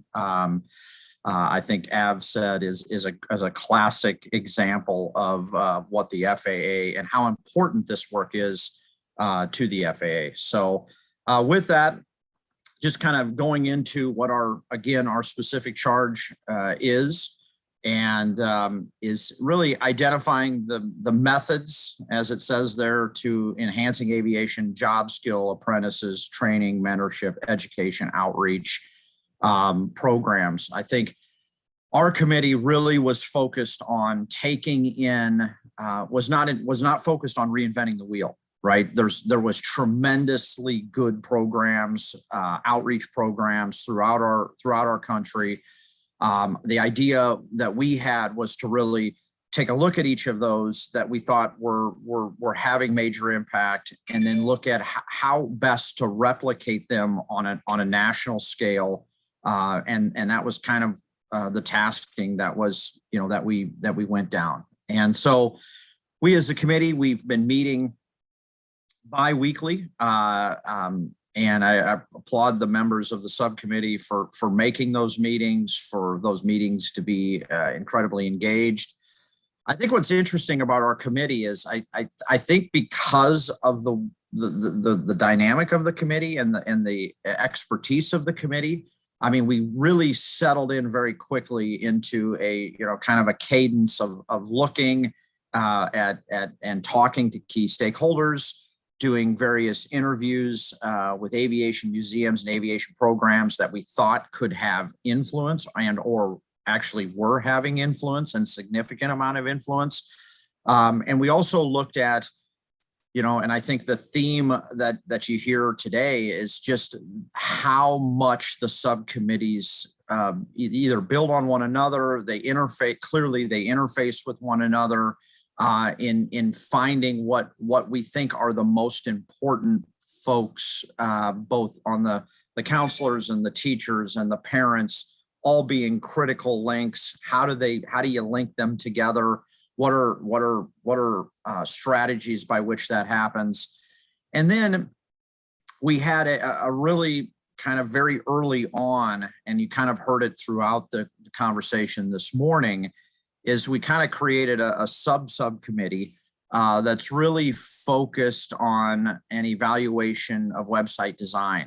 One of the things that I think we find, and we've talked about already, is just this inundation of information in some cases. Sometimes you're inundated, but at other times you don't even know where to start and where to begin looking. And so we really have Joe and Nancy really looking at that component of this. And I'd like to turn it over to them. I'll probably on the next slide for us to kind of share a little bit about the work that they're doing, very specific to this initiative, because we feel that when you think about extended pathways, you're thinking about, and you know a little bit about aviation, you kind of know where to start. If you don't know about aviation, you have no clue.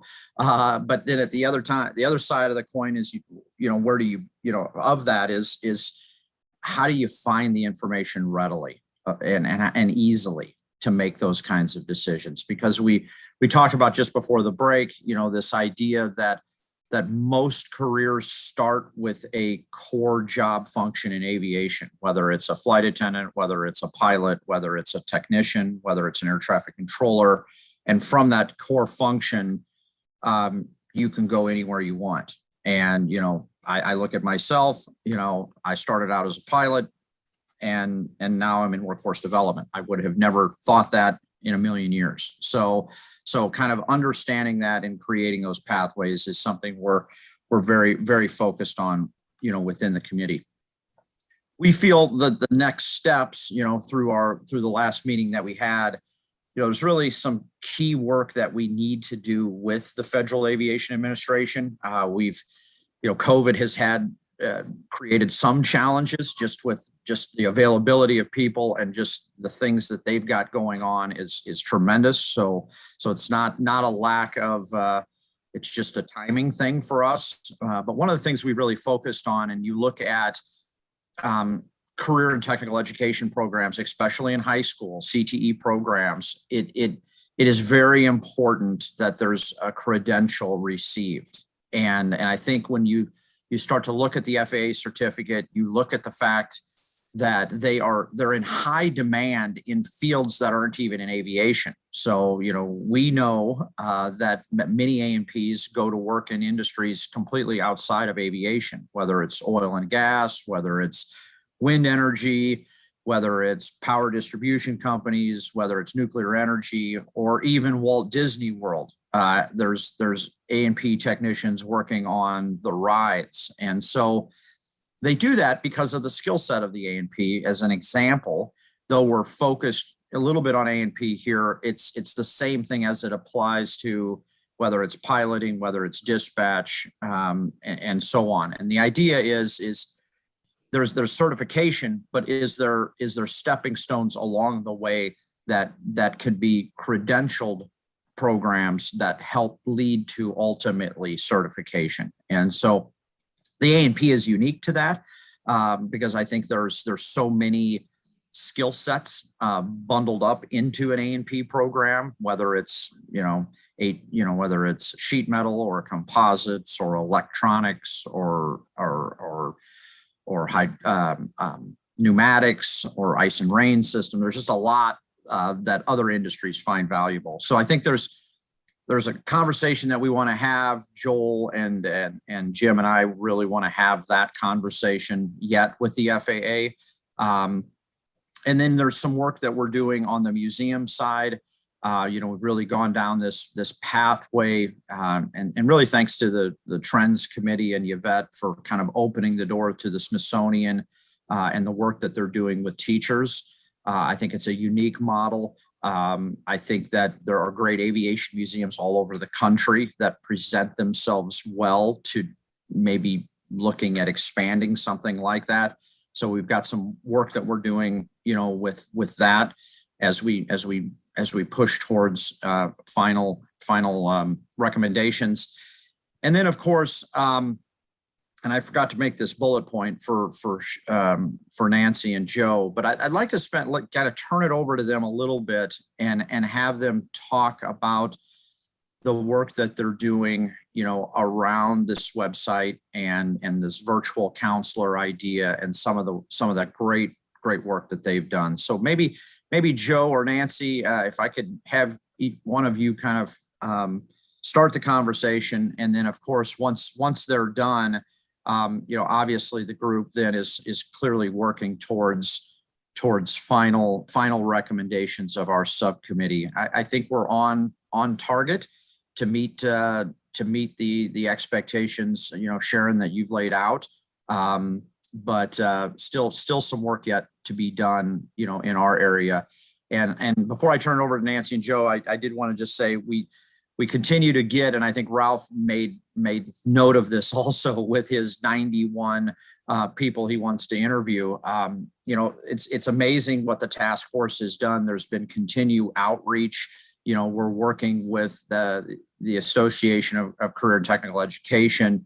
That's something that came up just lately. And so we're wanting to reach out to that group. And I think it's just an example of, I think, what all the subcommittees have been working with is as we have these meetings and as the information that we share gets out, I think we're able to, get more and more contacts and more conversations that'll help solidify our ultimate discussion. So with that, Nancy and Joe, I'll turn it over to you, and then that'll end. When they're done, then we'll open it up for discussion. Okay, thanks, Ryan. It's a pleasure to be on both the task force and the subcommittee and the projects that we're all getting to work on. So just, again, a thank you from me, and I'm sure Nancy feels the same way. And just to Ryan's point, the fact that we've all never had a meeting in person, and this is the energy we've created together. It's just, I really think that's something special and outstanding. So I hope to meet you all in person though one day. Let's make that still the goal. We've talked about this before, so I don't want to be too repetitive, but we have, made progress. We continue to just look at the fact that we've all identified the input-output problem, output of centralized information to all of the different parties we've talked about who are looking for it, and then also input, lack of a tracking mechanism to understand the deposits that are being made and how we can understand the success that our efforts may be having. When we talk about the proposed solutions here, we've all talked about the website. We've talked about it being a one-stop shop, how important it is that it will be interactive, that it will cater to different audiences. So depending on which hat you show up with, parent, guidance counselor, educator, administrator, teacher, and then of course, the target demographic, the student. How can that be a customized experience for you? And what can we do to keep a connection with you so it's not something that's passive? And so that is a lot of the groundwork we've been looking at. And then just also, what is possible, what is a good starting point, and that is, what are the careers that we're trying to create the pathways for? What are the resources we can connect them to? What are that regional outreach, that warm handoff that we talked about a little earlier? How important is it to have that regional connection once we've hooked you? How are we making it authentic so that you know that you are having a real conversation that is customized to you and what you're looking for?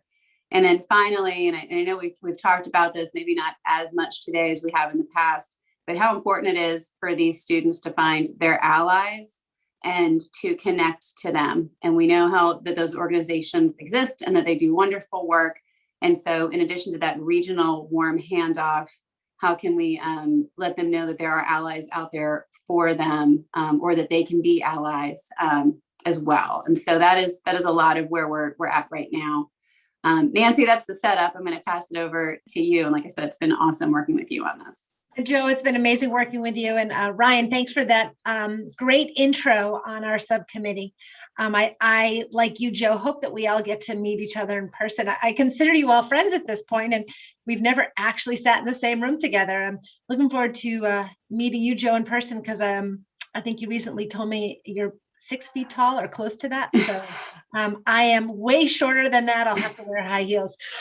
Anyway, thanks for that setup, Joe. And you really just described this whole thing perfectly. I think just to get into the nuts and bolts a little bit, one of the things we've been working on is building out the hierarchy. And if you've ever designed a website concept before, you know that it's so easy to get into the weeds. A big thanks to Joe and the folks at NBAA for providing a really great framework for us. We are actually going to be meeting with the website design guru at NBAA to talk through and make sure that a lot of the work that we have already put together is a good start. I think one of the things that we're all tempted to do here is boil the ocean. We all have so many exciting ideas and this energy and enthusiasm. And I think it's really important for us to focus in, because if we don't have a starting point, we're never going to get anything done. So I think bringing us back to the charge, and Ryan, I think you did this, Sharon, you did this well, Ralph mentioned it also, just focusing in on the careers that are in the charge, at least for starters. Because once we build out a framework, it's much easier to add than it is to have to take away to focus in on what's important. So that's what we've been focusing in with the one-stop shop, with the virtual counselor piece. As Joe mentioned, it's so important to not only get the information out, but be able to get information in, to be able to track somebody all the way through.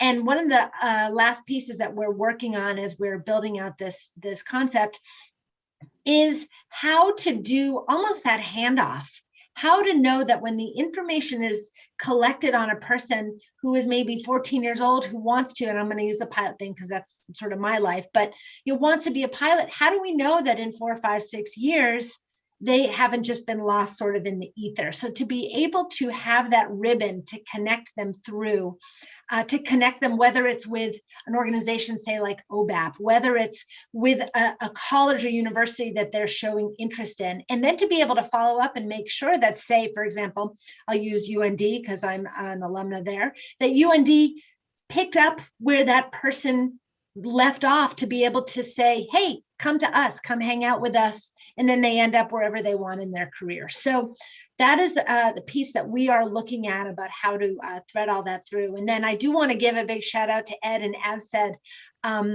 When Joe mentioned that sort of regional piece and connecting people with information that is relevant to them, we're actually meeting again with Ed next week to be able to talk about how we can connect the work that they're doing with the work that we're doing, to make sure that really all the pieces dovetail together nicely, so that this isn't just a site with cool info, that it's actually useful and something that can work well with what is happening already in AVSED, and then sort of at the regional level in other areas. So Joe, did I miss anything? All right, I think that I'm done. Terrific. Thank you all, Brian and Joe and Nancy. I mean, that website sounds really exciting. And, this idea of it being this sort of the collaborative heartbeat on a daily basis of all of our work together, right? That list of organizations that the funding group has talked about, right? At the very least, making sure they're all there, right? And then, creating this very connected pathway so we don't lose you. But also, how do we track a 14-year-old? I'm sure that's something else you're dealing with. If we get there, caregivers, okay, then it's fine. But that's the little bit of the tricky part. So I love the warm handoff, concept. I think that's a great way to put it. Yeah, because it's not just a referral, right? Because referral implies I let you go and I don't care. This is, how do I make sure you got to where you need to be, and that there's some connection back to that organization as well. So I like that a lot. Ryan, in terms of expanded pathways, so it sounds like in terms of your data collection, it's mostly qualitative, with a little bit of, the survey work that's been done by the other groups, you will borrow from that as well, it sounds like. In terms of the credentialing approach, are you collecting, and I know you live in this world all the time, do you have a sense, or do you need to do some data collection with some of, maybe like an ARSA, right? Call your friend Brett, what he's looking for, what ALPA might be looking for, what PAMA might be looking for, what, the avionics, ATEC, I think it is, the avionics folks have their own. How are you getting from the industry side what their needs are as you approach the FAA? Or do you feel like you already have this? Yeah, some of it is, I think we've been down this road for so long on part 147 world. And I think we've all been collectively, been in lots and lots of meetings talking about this idea of creating multiple pathways through credentialing. I know ARSA, for example, has really been pushing for the repairman certificate and the ability to have portability associated with that to some degree, from one organization to another, or for if you were a repairman in one organization, you go to a new organization, that process is really quick to get your repairman certificate at that organization. And I know there's a working group or an ARC that's been out there that's going to be formed. It's just another example of the need to have multiple ways to get. I think we've captured that in a lot of different meetings in a lot of different ways, and what those pathways actually are. I'll use a good example within AAR. I mean, we have a sheet metal program, an aviation sheet program, and it's all focused on just aviation sheet metal, and that is a pathway into our facility. And then after 18 months of years in experience and or taking nights classes at an A&P school, which we pay for, that's how the students get certified, right? So, but they're coming in with a credential of aviation sheet metal. And I think there's a lot of those paths, especially within repair stations, that full certification, though it's the end goal, right? It doesn't necessarily mean you have to start there. And so that's what we're talking about with the FAA.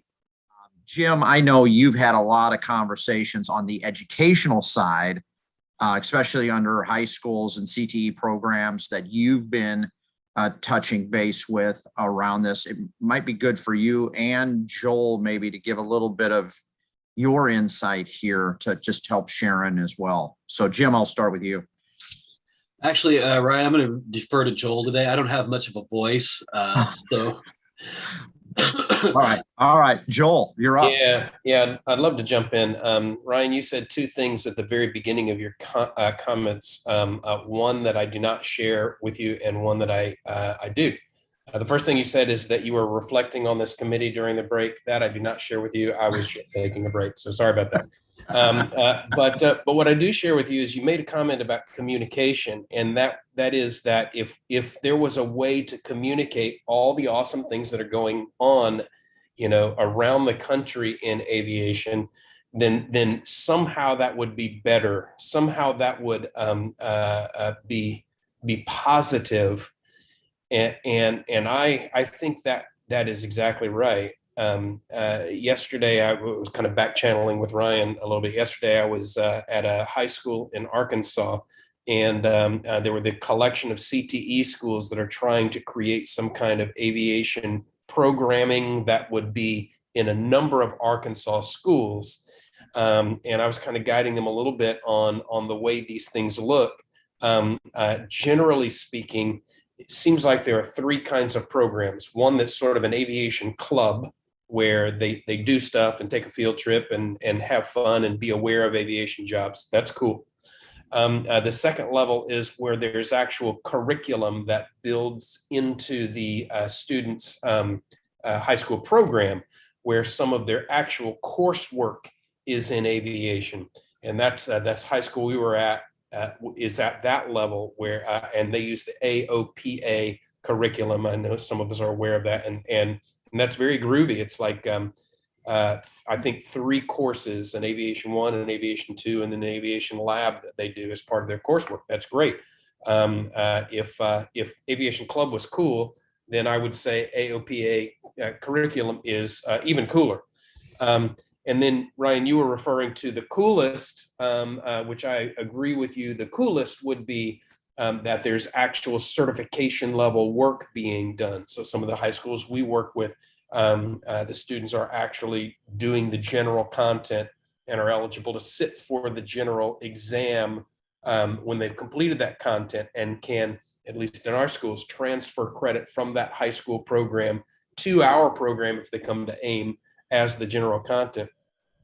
So I think that's the coolest because it's real credentialing and can go into their directly apply to their post-secondary education content. But whether a school is doing cool, cooler, or coolest, what would be super awesome is if we had some listing of this and we knew what was going on, because I think there is a true momentum in our country for CTE programs to do things and for aviation to be, one of the primo types of CTE programming. I just don't know of a kind of repository for here they all are. And so Ryan, you've led us on our subcommittee to do a lot of studies and investigations. Some of our first meetings were show and tells of here's something cool going on.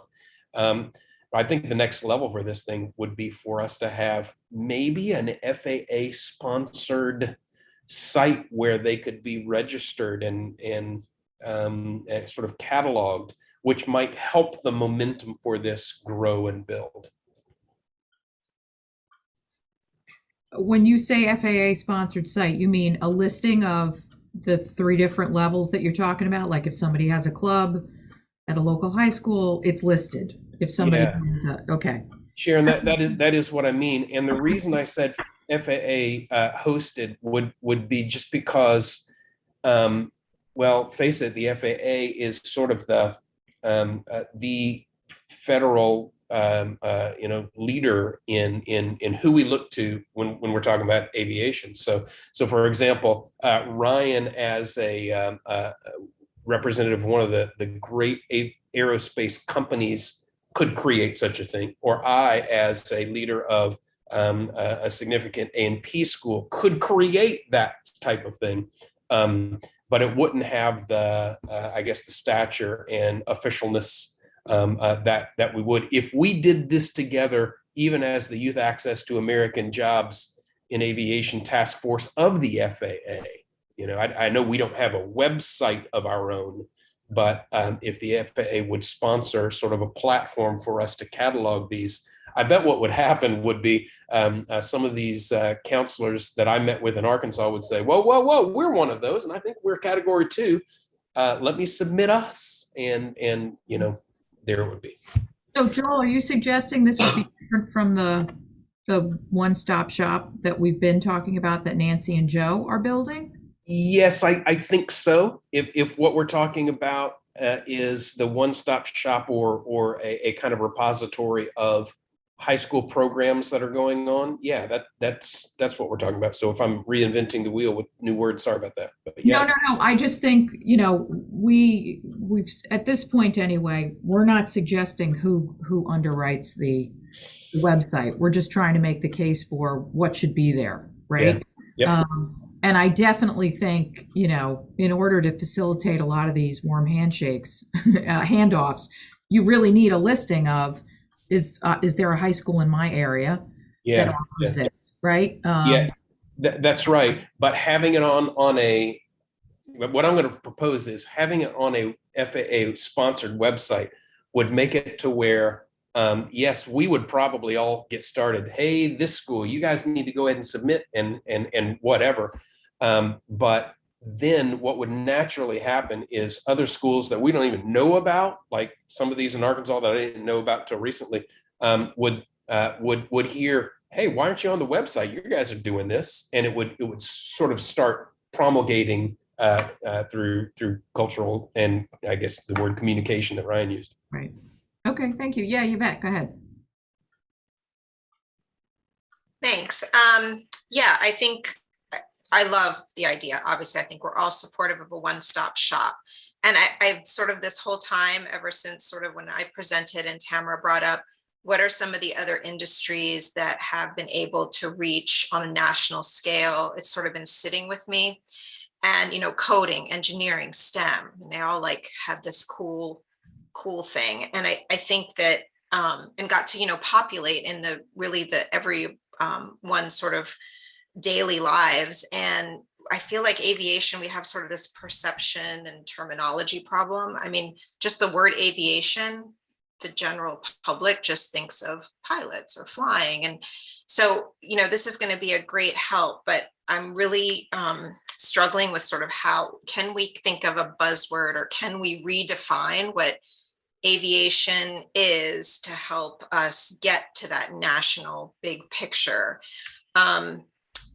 And just like, what are the ABCs of aviation? I know this is a little pilot centric, but, you know, Alpha, Bravo, Charlie, it's, you know, sort of there. And it just kept sitting with me, like B, barriers to overcome, C, like cool careers. So I don't know, A, aviation, whatever. But I'm sure there's many more creative people that can come up with fun stuff. And I don't know how deep into the weeds Joe and Nancy hope to go, but the more I think we can give folks who can take this to the next level. And I don't know if FAA is the right person. Maybe they can take pieces of what we recommend. I know you talked about the NCAA, the National Center for Aviation Excellence, which if people confuse it with the NCAA, that's okay. They'll go there and, you know, learn about aviation. But, you know, let's just kind of think of what that cool factor can be that'll bring people in. If I could, Yvette, you're absolutely right. And I think there's been, leading the president of this organization called Choose Aerospace on the maintenance side, right? It started out first as an ad campaign idea, right? Of collaborating around messaging and marketing, kind of like I beckoned it to the Got Milk campaign of the dairy industry, right? And back in the 90s, right, we all saw those commercials, right? And so it was. I think that's one thing, and I think you're absolutely right. I think we've had some very interesting conversations with Code.org. Code.org is the organization that put coding in every school in America, basically. And if you listen to them and you listen to how they went about it, they understood first and foremost how to work with secondary education and how to get them in the academic school day, right? And I think that's the key. And having run programs outside of the school day, they have not that they're not great, but there's challenges, right, with outside the school day, that if you can get aviation in the school day, it's more likely going to hold, and a lot of aviation programs are already, right? So totally understand that, totally agree that the idea and concept that Joe and Nancy are going down is really to simplify, right? I think that's the key word, because aviation means what it means. And then you put aerospace in there and that really confuses everybody. So yeah, thanks for that insight. Yeah, Jim, go ahead. We'll see if my voice holds here. I just want to talk about credentialing just a little bit because of the importance that it has. I think we can all agree that our target has to be into the secondary education system. And to add on to what Ryan was just saying about having it during the school day, secondary education is required to produce in their career technical education programs credentials to go along with that. So the need to have those credentials that we're talking about recognized is what is really the driver behind what we need to do. And it can be things as small as micro-credentialing, a badging system, but it has to be federally recognized so the states can recognize it and therefore get the funding they need to add it into their school day. Because at the end of the day, it all comes down to money for school districts. And the way we do this is by providing them an easy path to existing funding that they can already reach. Yeah, great point. Absolutely. Yeah, Joe, go ahead. Great point, Jim. I wanted to go back to what Yvette said and just emphasize, Nancy and I are really excited about working on the pieces that we talked about. Something that's not something we're looking at, but that needs to probably be addressed is we can, as a group, we can recommend and know that great things can be built, but that doesn't do any good if there's no way to let people know about it or to make it catchy or interesting.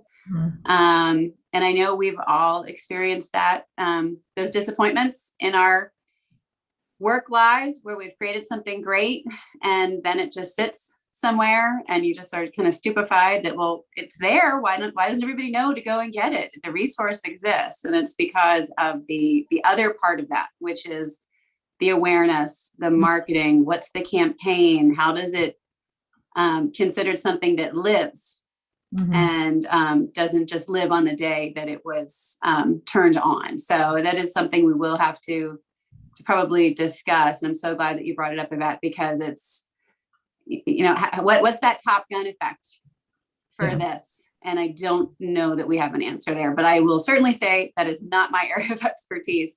I love to come up with alliterative things, but I don't know that our marketing team always agrees with my love of alliteration. So I won't get you too far. Yeah, you're absolutely right. If it's not supported in an ongoing way, it's going to fall. It'll be great. There'll be like a ribbon cutting and then nothing will happen, right? So it is about keeping the sort of the sustainability and maintainability of it, right? Because it also needs to be refreshed, right? Who's ever doing the latest, greatest thing, when the FAA decides to do a micro credential for all that has to be a living, breathing site that gets pushed and used, and otherwise you're absolutely right, it'll just disappear. It'll be a great resource that nobody looks at. So yeah, Ralph, go ahead.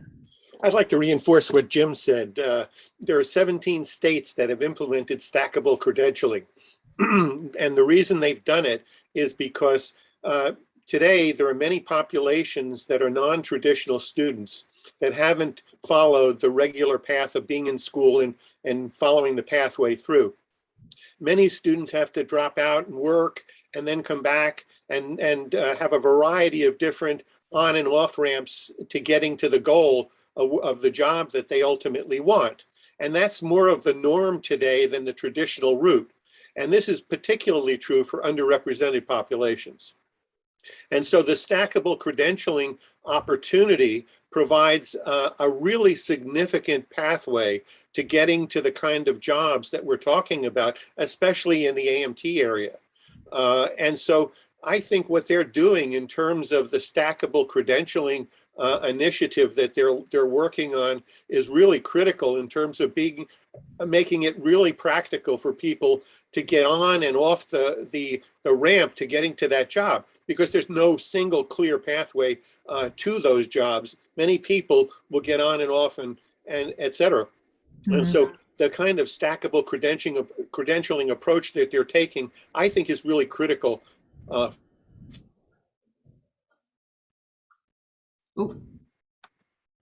Thank you, Ralph. We lost the end of your sentence. You froze. I think you just. I said I think the stackable credentialing that they're working on is really critical in terms of getting people into the careers that we're talking about. Yeah, absolutely. Terrific. Thank you. Yeah, Tamara. Thanks. One of the things that I thought about when I look at Aerostar's program and how we've done aviation exposure and talent pipeline and from kindergarten into career is missing exactly what was just mentioned, and that is the digital badging and that stackable credentialing. One of the biggest things that we hear, and these are students who've been in aviation programming and classes with us for 4, 5, 6 years, have 20 hours of flight time by the time they get to high school, we run program 3 days a week, 2 to 3 hours a day for 26 weeks out of the school year. They're getting more aviation and Aerostars than they're getting math, science, social studies, and language arts. At the end of our program, they have nothing but a resume. And this has been a huge problem for us and organizations like us who can't, we can put a cost value to that, right? But that's what our major donors and sponsors are supporting. So they've gotten all of this aviation education and exposure for free. Our students have, because it's sponsored by major corporations in the industry. But when it comes to high school graduation, they've been taking all of Aerostar's programming, all of our curriculum after school, out of school time learning. And then even when it comes to the credentialing at the state board, with the Illinois State Board of Education and the Department of Ed, they only recognize as credentials the private pilot ground school and we're trying to work on aircraft maintenance aircraft maintenance general. And so you have all of this education in aviation and aerospace. We're talking commensurate of an associate's degree by high school graduation, right? With no credentialing. And I think digital badging can go well with that. But one of the things that I'm working on with the Illinois State Board of Education is to create a third credential, which is aviation administration. An approved aviation administration, Illinois State Board of Education, career and technical education pathway that would allow for all of the education and training that we're doing to be recognized, even though it's not leading towards a license. And I think that's a really important thing to recognize when it comes to being able to create access and awareness, because one of the reasons why I went to the college that I went to is because they accepted the 13 college credits that I had from high school, right? So they were automatically my top choice because my credits go right there to a state school. And so this is what we're looking at doing on the local level so that we can articulate even that what would be considered aviation gen eds. Why isn't there a way that we can create digital badging and recognize the level of subject matter expertise that high schoolers have now when they're teaching, principles of flight to the 5th through 8th graders in high school? They're getting internships and summer jobs at the airports, and they actually know how to work the line, how to fuel trucks, they have mentor. And what is the value that we can put on that from a credentialing perspective? And the way that I've thought about doing that in particular for the state of Illinois is to introduce that third CTE recognition, which would be aviation administration. And I think it's important to note that most colleges, you can't get a degree in aviation flight. You can't get a degree in pilot. You can get a degree in aviation management or aviation administration or aviation technologies, but it doesn't translate at the high school level, at the secondary level into real credentials. Another thing that I wanted to add real quickly is that I wanted to ask this of the Pathways Committee in general, but other committees overall. Are we creating visuals and infographics of the pathway? Is there a way to put out a pipeline that shows from A to B, this is what you can do? And it's an infographic, right? Like a caricature or a illustration that can show the pathway for a mechanic, show the pathway and illustrate the pathway for a pilot, so that if they're flipping through this 1,000-page document that we're about to come up with, are there tools that we can put out to the public and publish that are clear depictions of what we're talking about when the rubber meets the road at the end of the day? Tamara, I'll speak to that. I mean, I think any good website has good, illustrations, graphical depictions of things. I think one of the things we just have to keep in mind is that there isn't just one path to any of these careers. So I think it's important that we put in, these are some possible options, but, talk with your person about specific plans for you, because, you can start at different places, you can go through different steps along the way. Again, I just want to make sure that if we put representative stuff there, that we're not claiming it to be all inclusive. But I like your thoughts about the graphics versus the words and the design piece. So one of the things I wanted to clarify that I'm not talking about the website in particular. I'm talking specifically about the pathway. And we talked earlier today about going broad and then narrowing down and going broad. I think an illustration can actually show there are very specific benchmarks that needs to happen in order for you to become a pilot. You solo, all of that doesn't even have to be in there, but you get the private pilot's license, you get the instrument rating, you get the commercial license, you go up to the ATP, like that the general public doesn't even know that. And most people who want to be a pilot starting out have no clue even what the ratings and the licensing are. So I'm not talking about, how do you become aware, or how do we get you interested, or I'm talking about the legal, the federal touch points that absolutely have to happen in order for you to get the license and certification. So you mean just basically like what steps are bare minimums to becoming a professional airline pilot? Like breakdown of what you need from a certification standpoint? You mean like, for example? Absolutely. Okay. And you could, and the CFI should be included in there as an option. Like, this is where you can get the CFI to build time, or this is where you can go to a regional.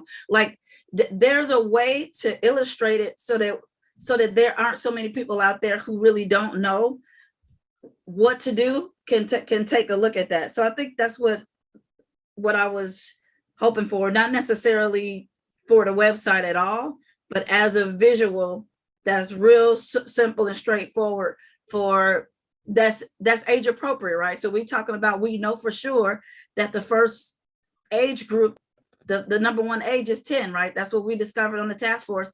And the second one is 18. So do we have a visual that can show a 10-year-old how to become a pilot? This is the things that you need to do at a 10-year fifth grade level to become a pilot, because they should know at 10 that they can get their pilot's license by 16. They should know that. And I think that the intent is to cover whoever we need to cover with whatever the elements are. Yeah, absolutely.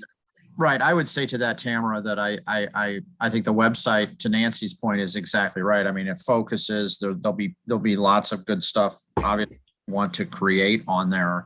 I think what's being brought up is more of a, it's almost like a marketing toolkit, right? Or a toolbox of marketing materials based upon a dispatcher, a pilot, a technician, a flight attendant, an engineer, whatever, right? And there's basic certification pathways, right? This is how you become a private pilot, or this is a private pilot, an instrument pilot, like you said, this is a technician, right?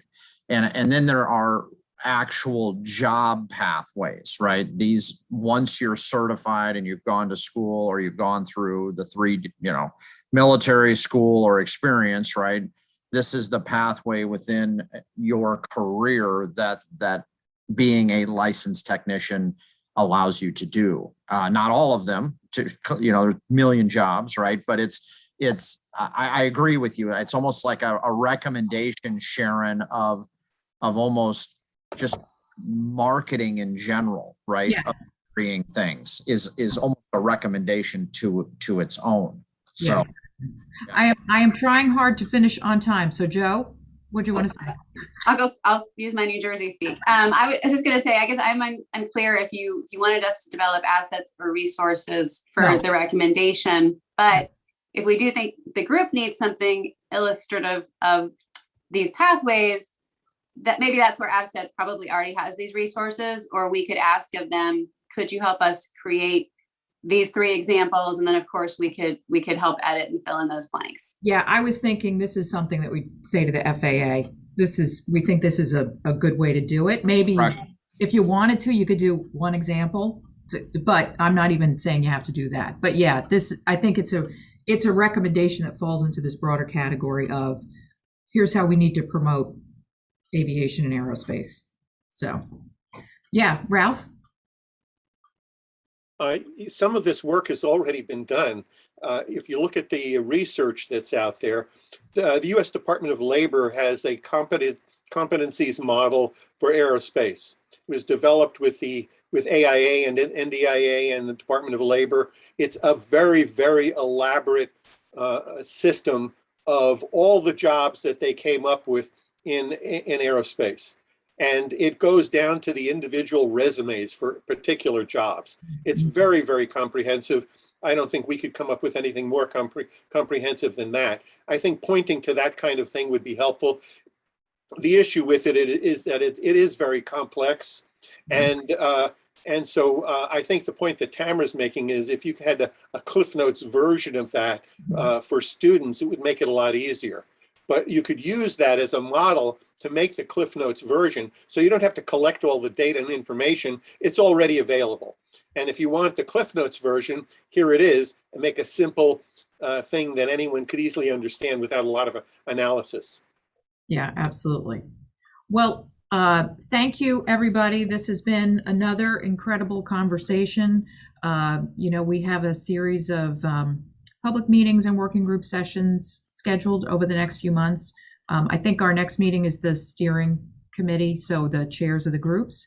So I greatly appreciate the conversation today. Please keep on doing what you're doing in terms of your individual committees. I mean, I think the amount of work that's been done, and what's great about today is we got a chance to really pick each other's brains and also to know what's available that we can include in your recommendations as well, and where you might find support for your recommendations in other places. So I appreciate it. Angela, did you want to say anything in closing?